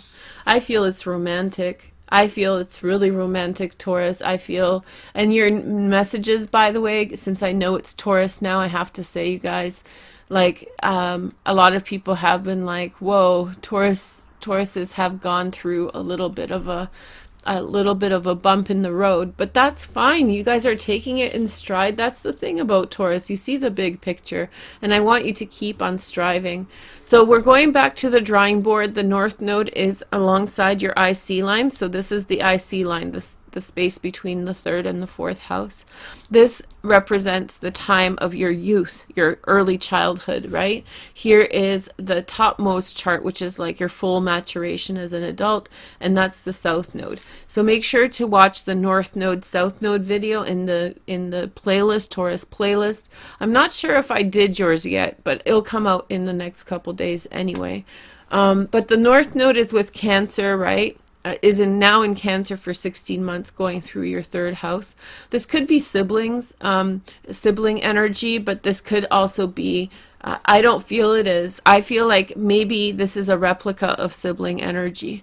So it's like, this is a replica of sibling energy that is remanifesting into your life.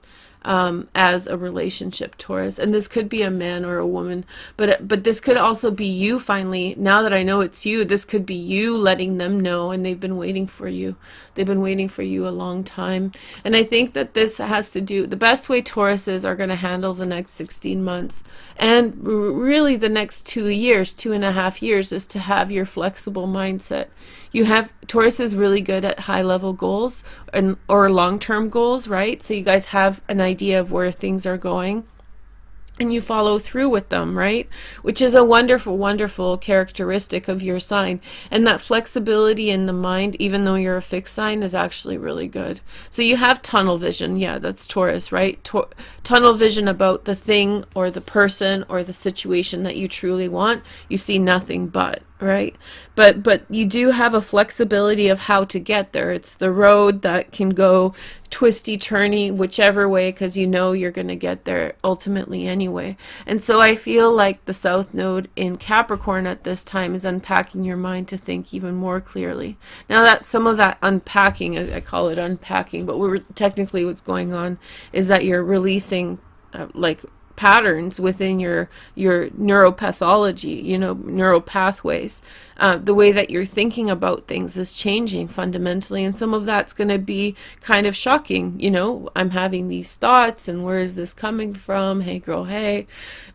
So some of you guys are going through the most, and it's manifesting and crystallizing as lots of different experiences, right? Crystallizing as, you know, I heard somebody had surgery, somebody's stuck at home, you know, somebody's feeling this and that. Like, that's all crystallization of your mindset, Taurus. Beautiful, beautiful energy there.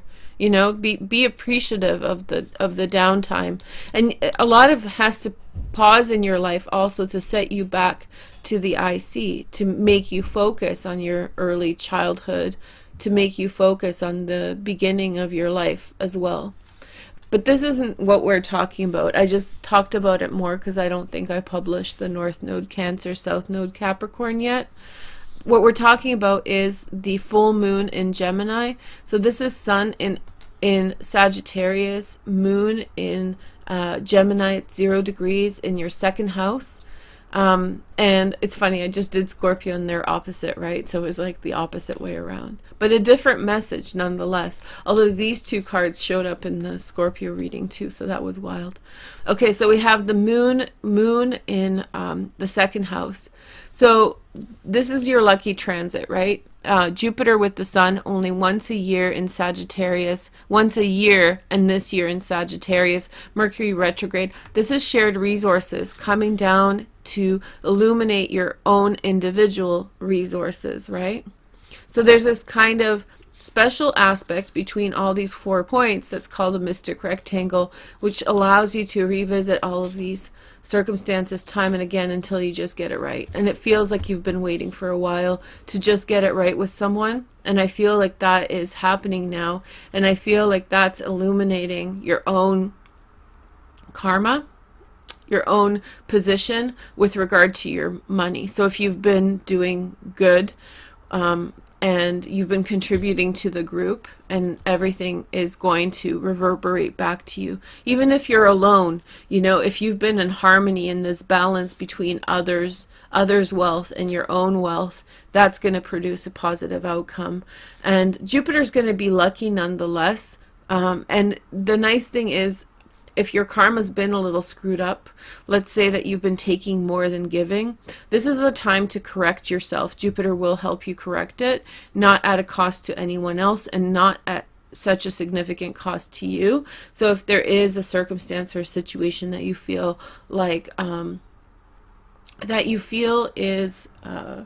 if there's a circumstance or situation that you feel is costly, that you've cost someone a time or energy or money, then I feel like your second house is going to be is going to reconcile that. It's going to give you the opportunity to reconcile where it's coming from and where it's going to, and how to change that in your life. So maybe you are getting ready to evolve into this new energy. Maybe you're ready to reach out to that person again and reconnect. Let's take a look at 6 more cards from the Bianco Nero Tarot. We have the King, the Emperor. Boom. Big card. Now that's the card of Aries, okay? But I feel like this is a relationship. Hanged Man, a situation that kind of persists in the Wheel of Fortune. Yes, girl, yes. All high arcana.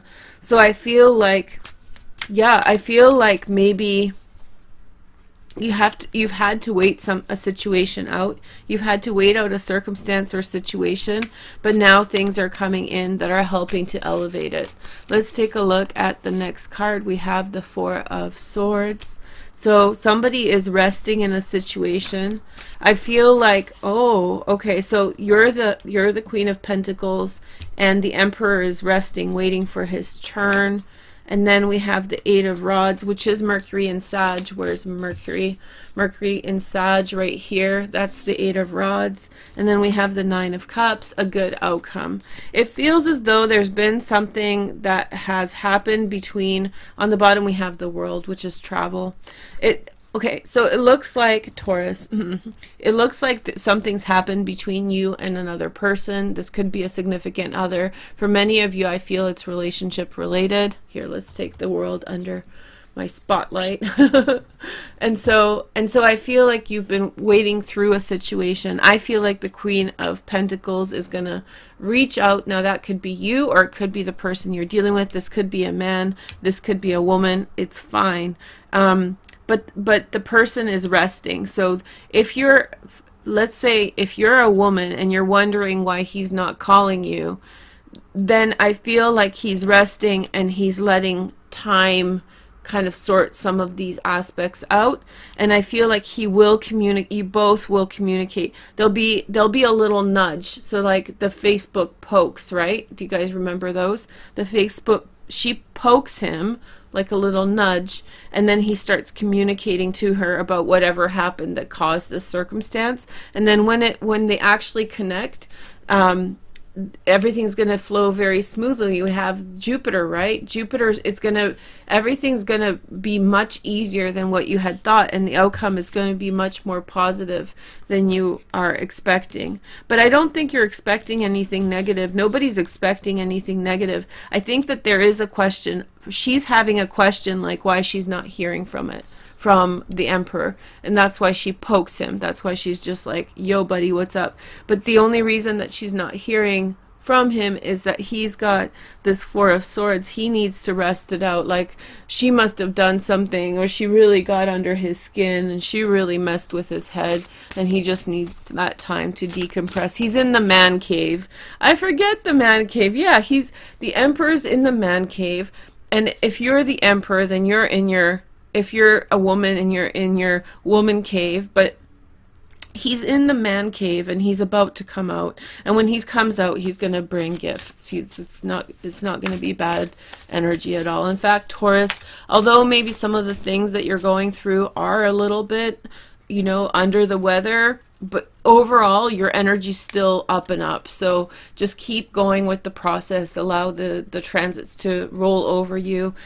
Work on your mindset, if anything. If it's a little bit of a lull, you want to put as much energy as you can into your ninth house. The ninth house is ideas, higher education, long distance travel. But this is mostly philosophy, how you think about things. Challenge yourself, because the more you challenge yourself, the more flexible you'll be, the more you'll be able to encompass more possibilities and be more successful in life in general. So if you're waiting on him to get his act together and finally say something, think about how you think. Do mind games with yourself. Like how was he thinking? How was he or she thinking when things happen? Like think about it from all angles, and you will be much more successful. And question yourself. Be critical of your own actions and your own thoughts, and maybe you'll find some hidden gems in there somewhere.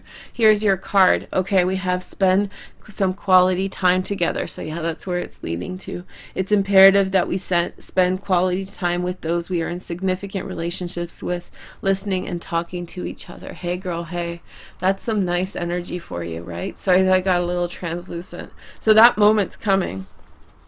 Now if you're single, then this has to do with your relationship to the Emperor energy, right? So if you're single and you're not looking, then this is to do with business. It's been latent and you're like, WTF, what's going on? You give it a little poke and then it starts flourishing back, especially if you've put the effort in. So this is for those of you who are, I'm guessing most of the viewers are actively trying to lead a good life. So I'm guessing you are putting effort into your career, into your shared resources. So you are being productive. If you've been not productive, this is going to be less. But if you've been applying yourself as best you can, it's only about effort, right? E for effort, A for effort. Here's your next card and your last one for today, day and night. So you got to wait for some things to kind of balance out. I feel like maybe there's been a little bit of pushing between yourself and this other person, a little bit of nudging back and forth, and so that's caused one person to kind of be the yin, the other person be the yang, and so in some way you're kind of spinning together, one after the other. And so I feel like, but there's always a little bit of yin in the yang, and there's always a bit of yang in the yin. I wish I had the symbol, but the little dots, right? And then they're pushing the energy around. And so I feel like it's harmonious, and you should just chill. I think that this is, he's in his man cave, chill. Nothing good comes of going into the man cave, let me tell you, Taurus. Although a Taurus can probably, you know, kind of brave it better than a Virgo can, but I'm telling you, he's in the man cave. Let him come out of his own volition, and then you will be rewarded. Okay, I hope you guys are doing well. I hope you have a wonderful week. I'll talk to you soon. Check out the other readings that I was mentioning, and yeah, like, comment, and subscribe. Bye, Taurus. Thanks for hanging out. Bye.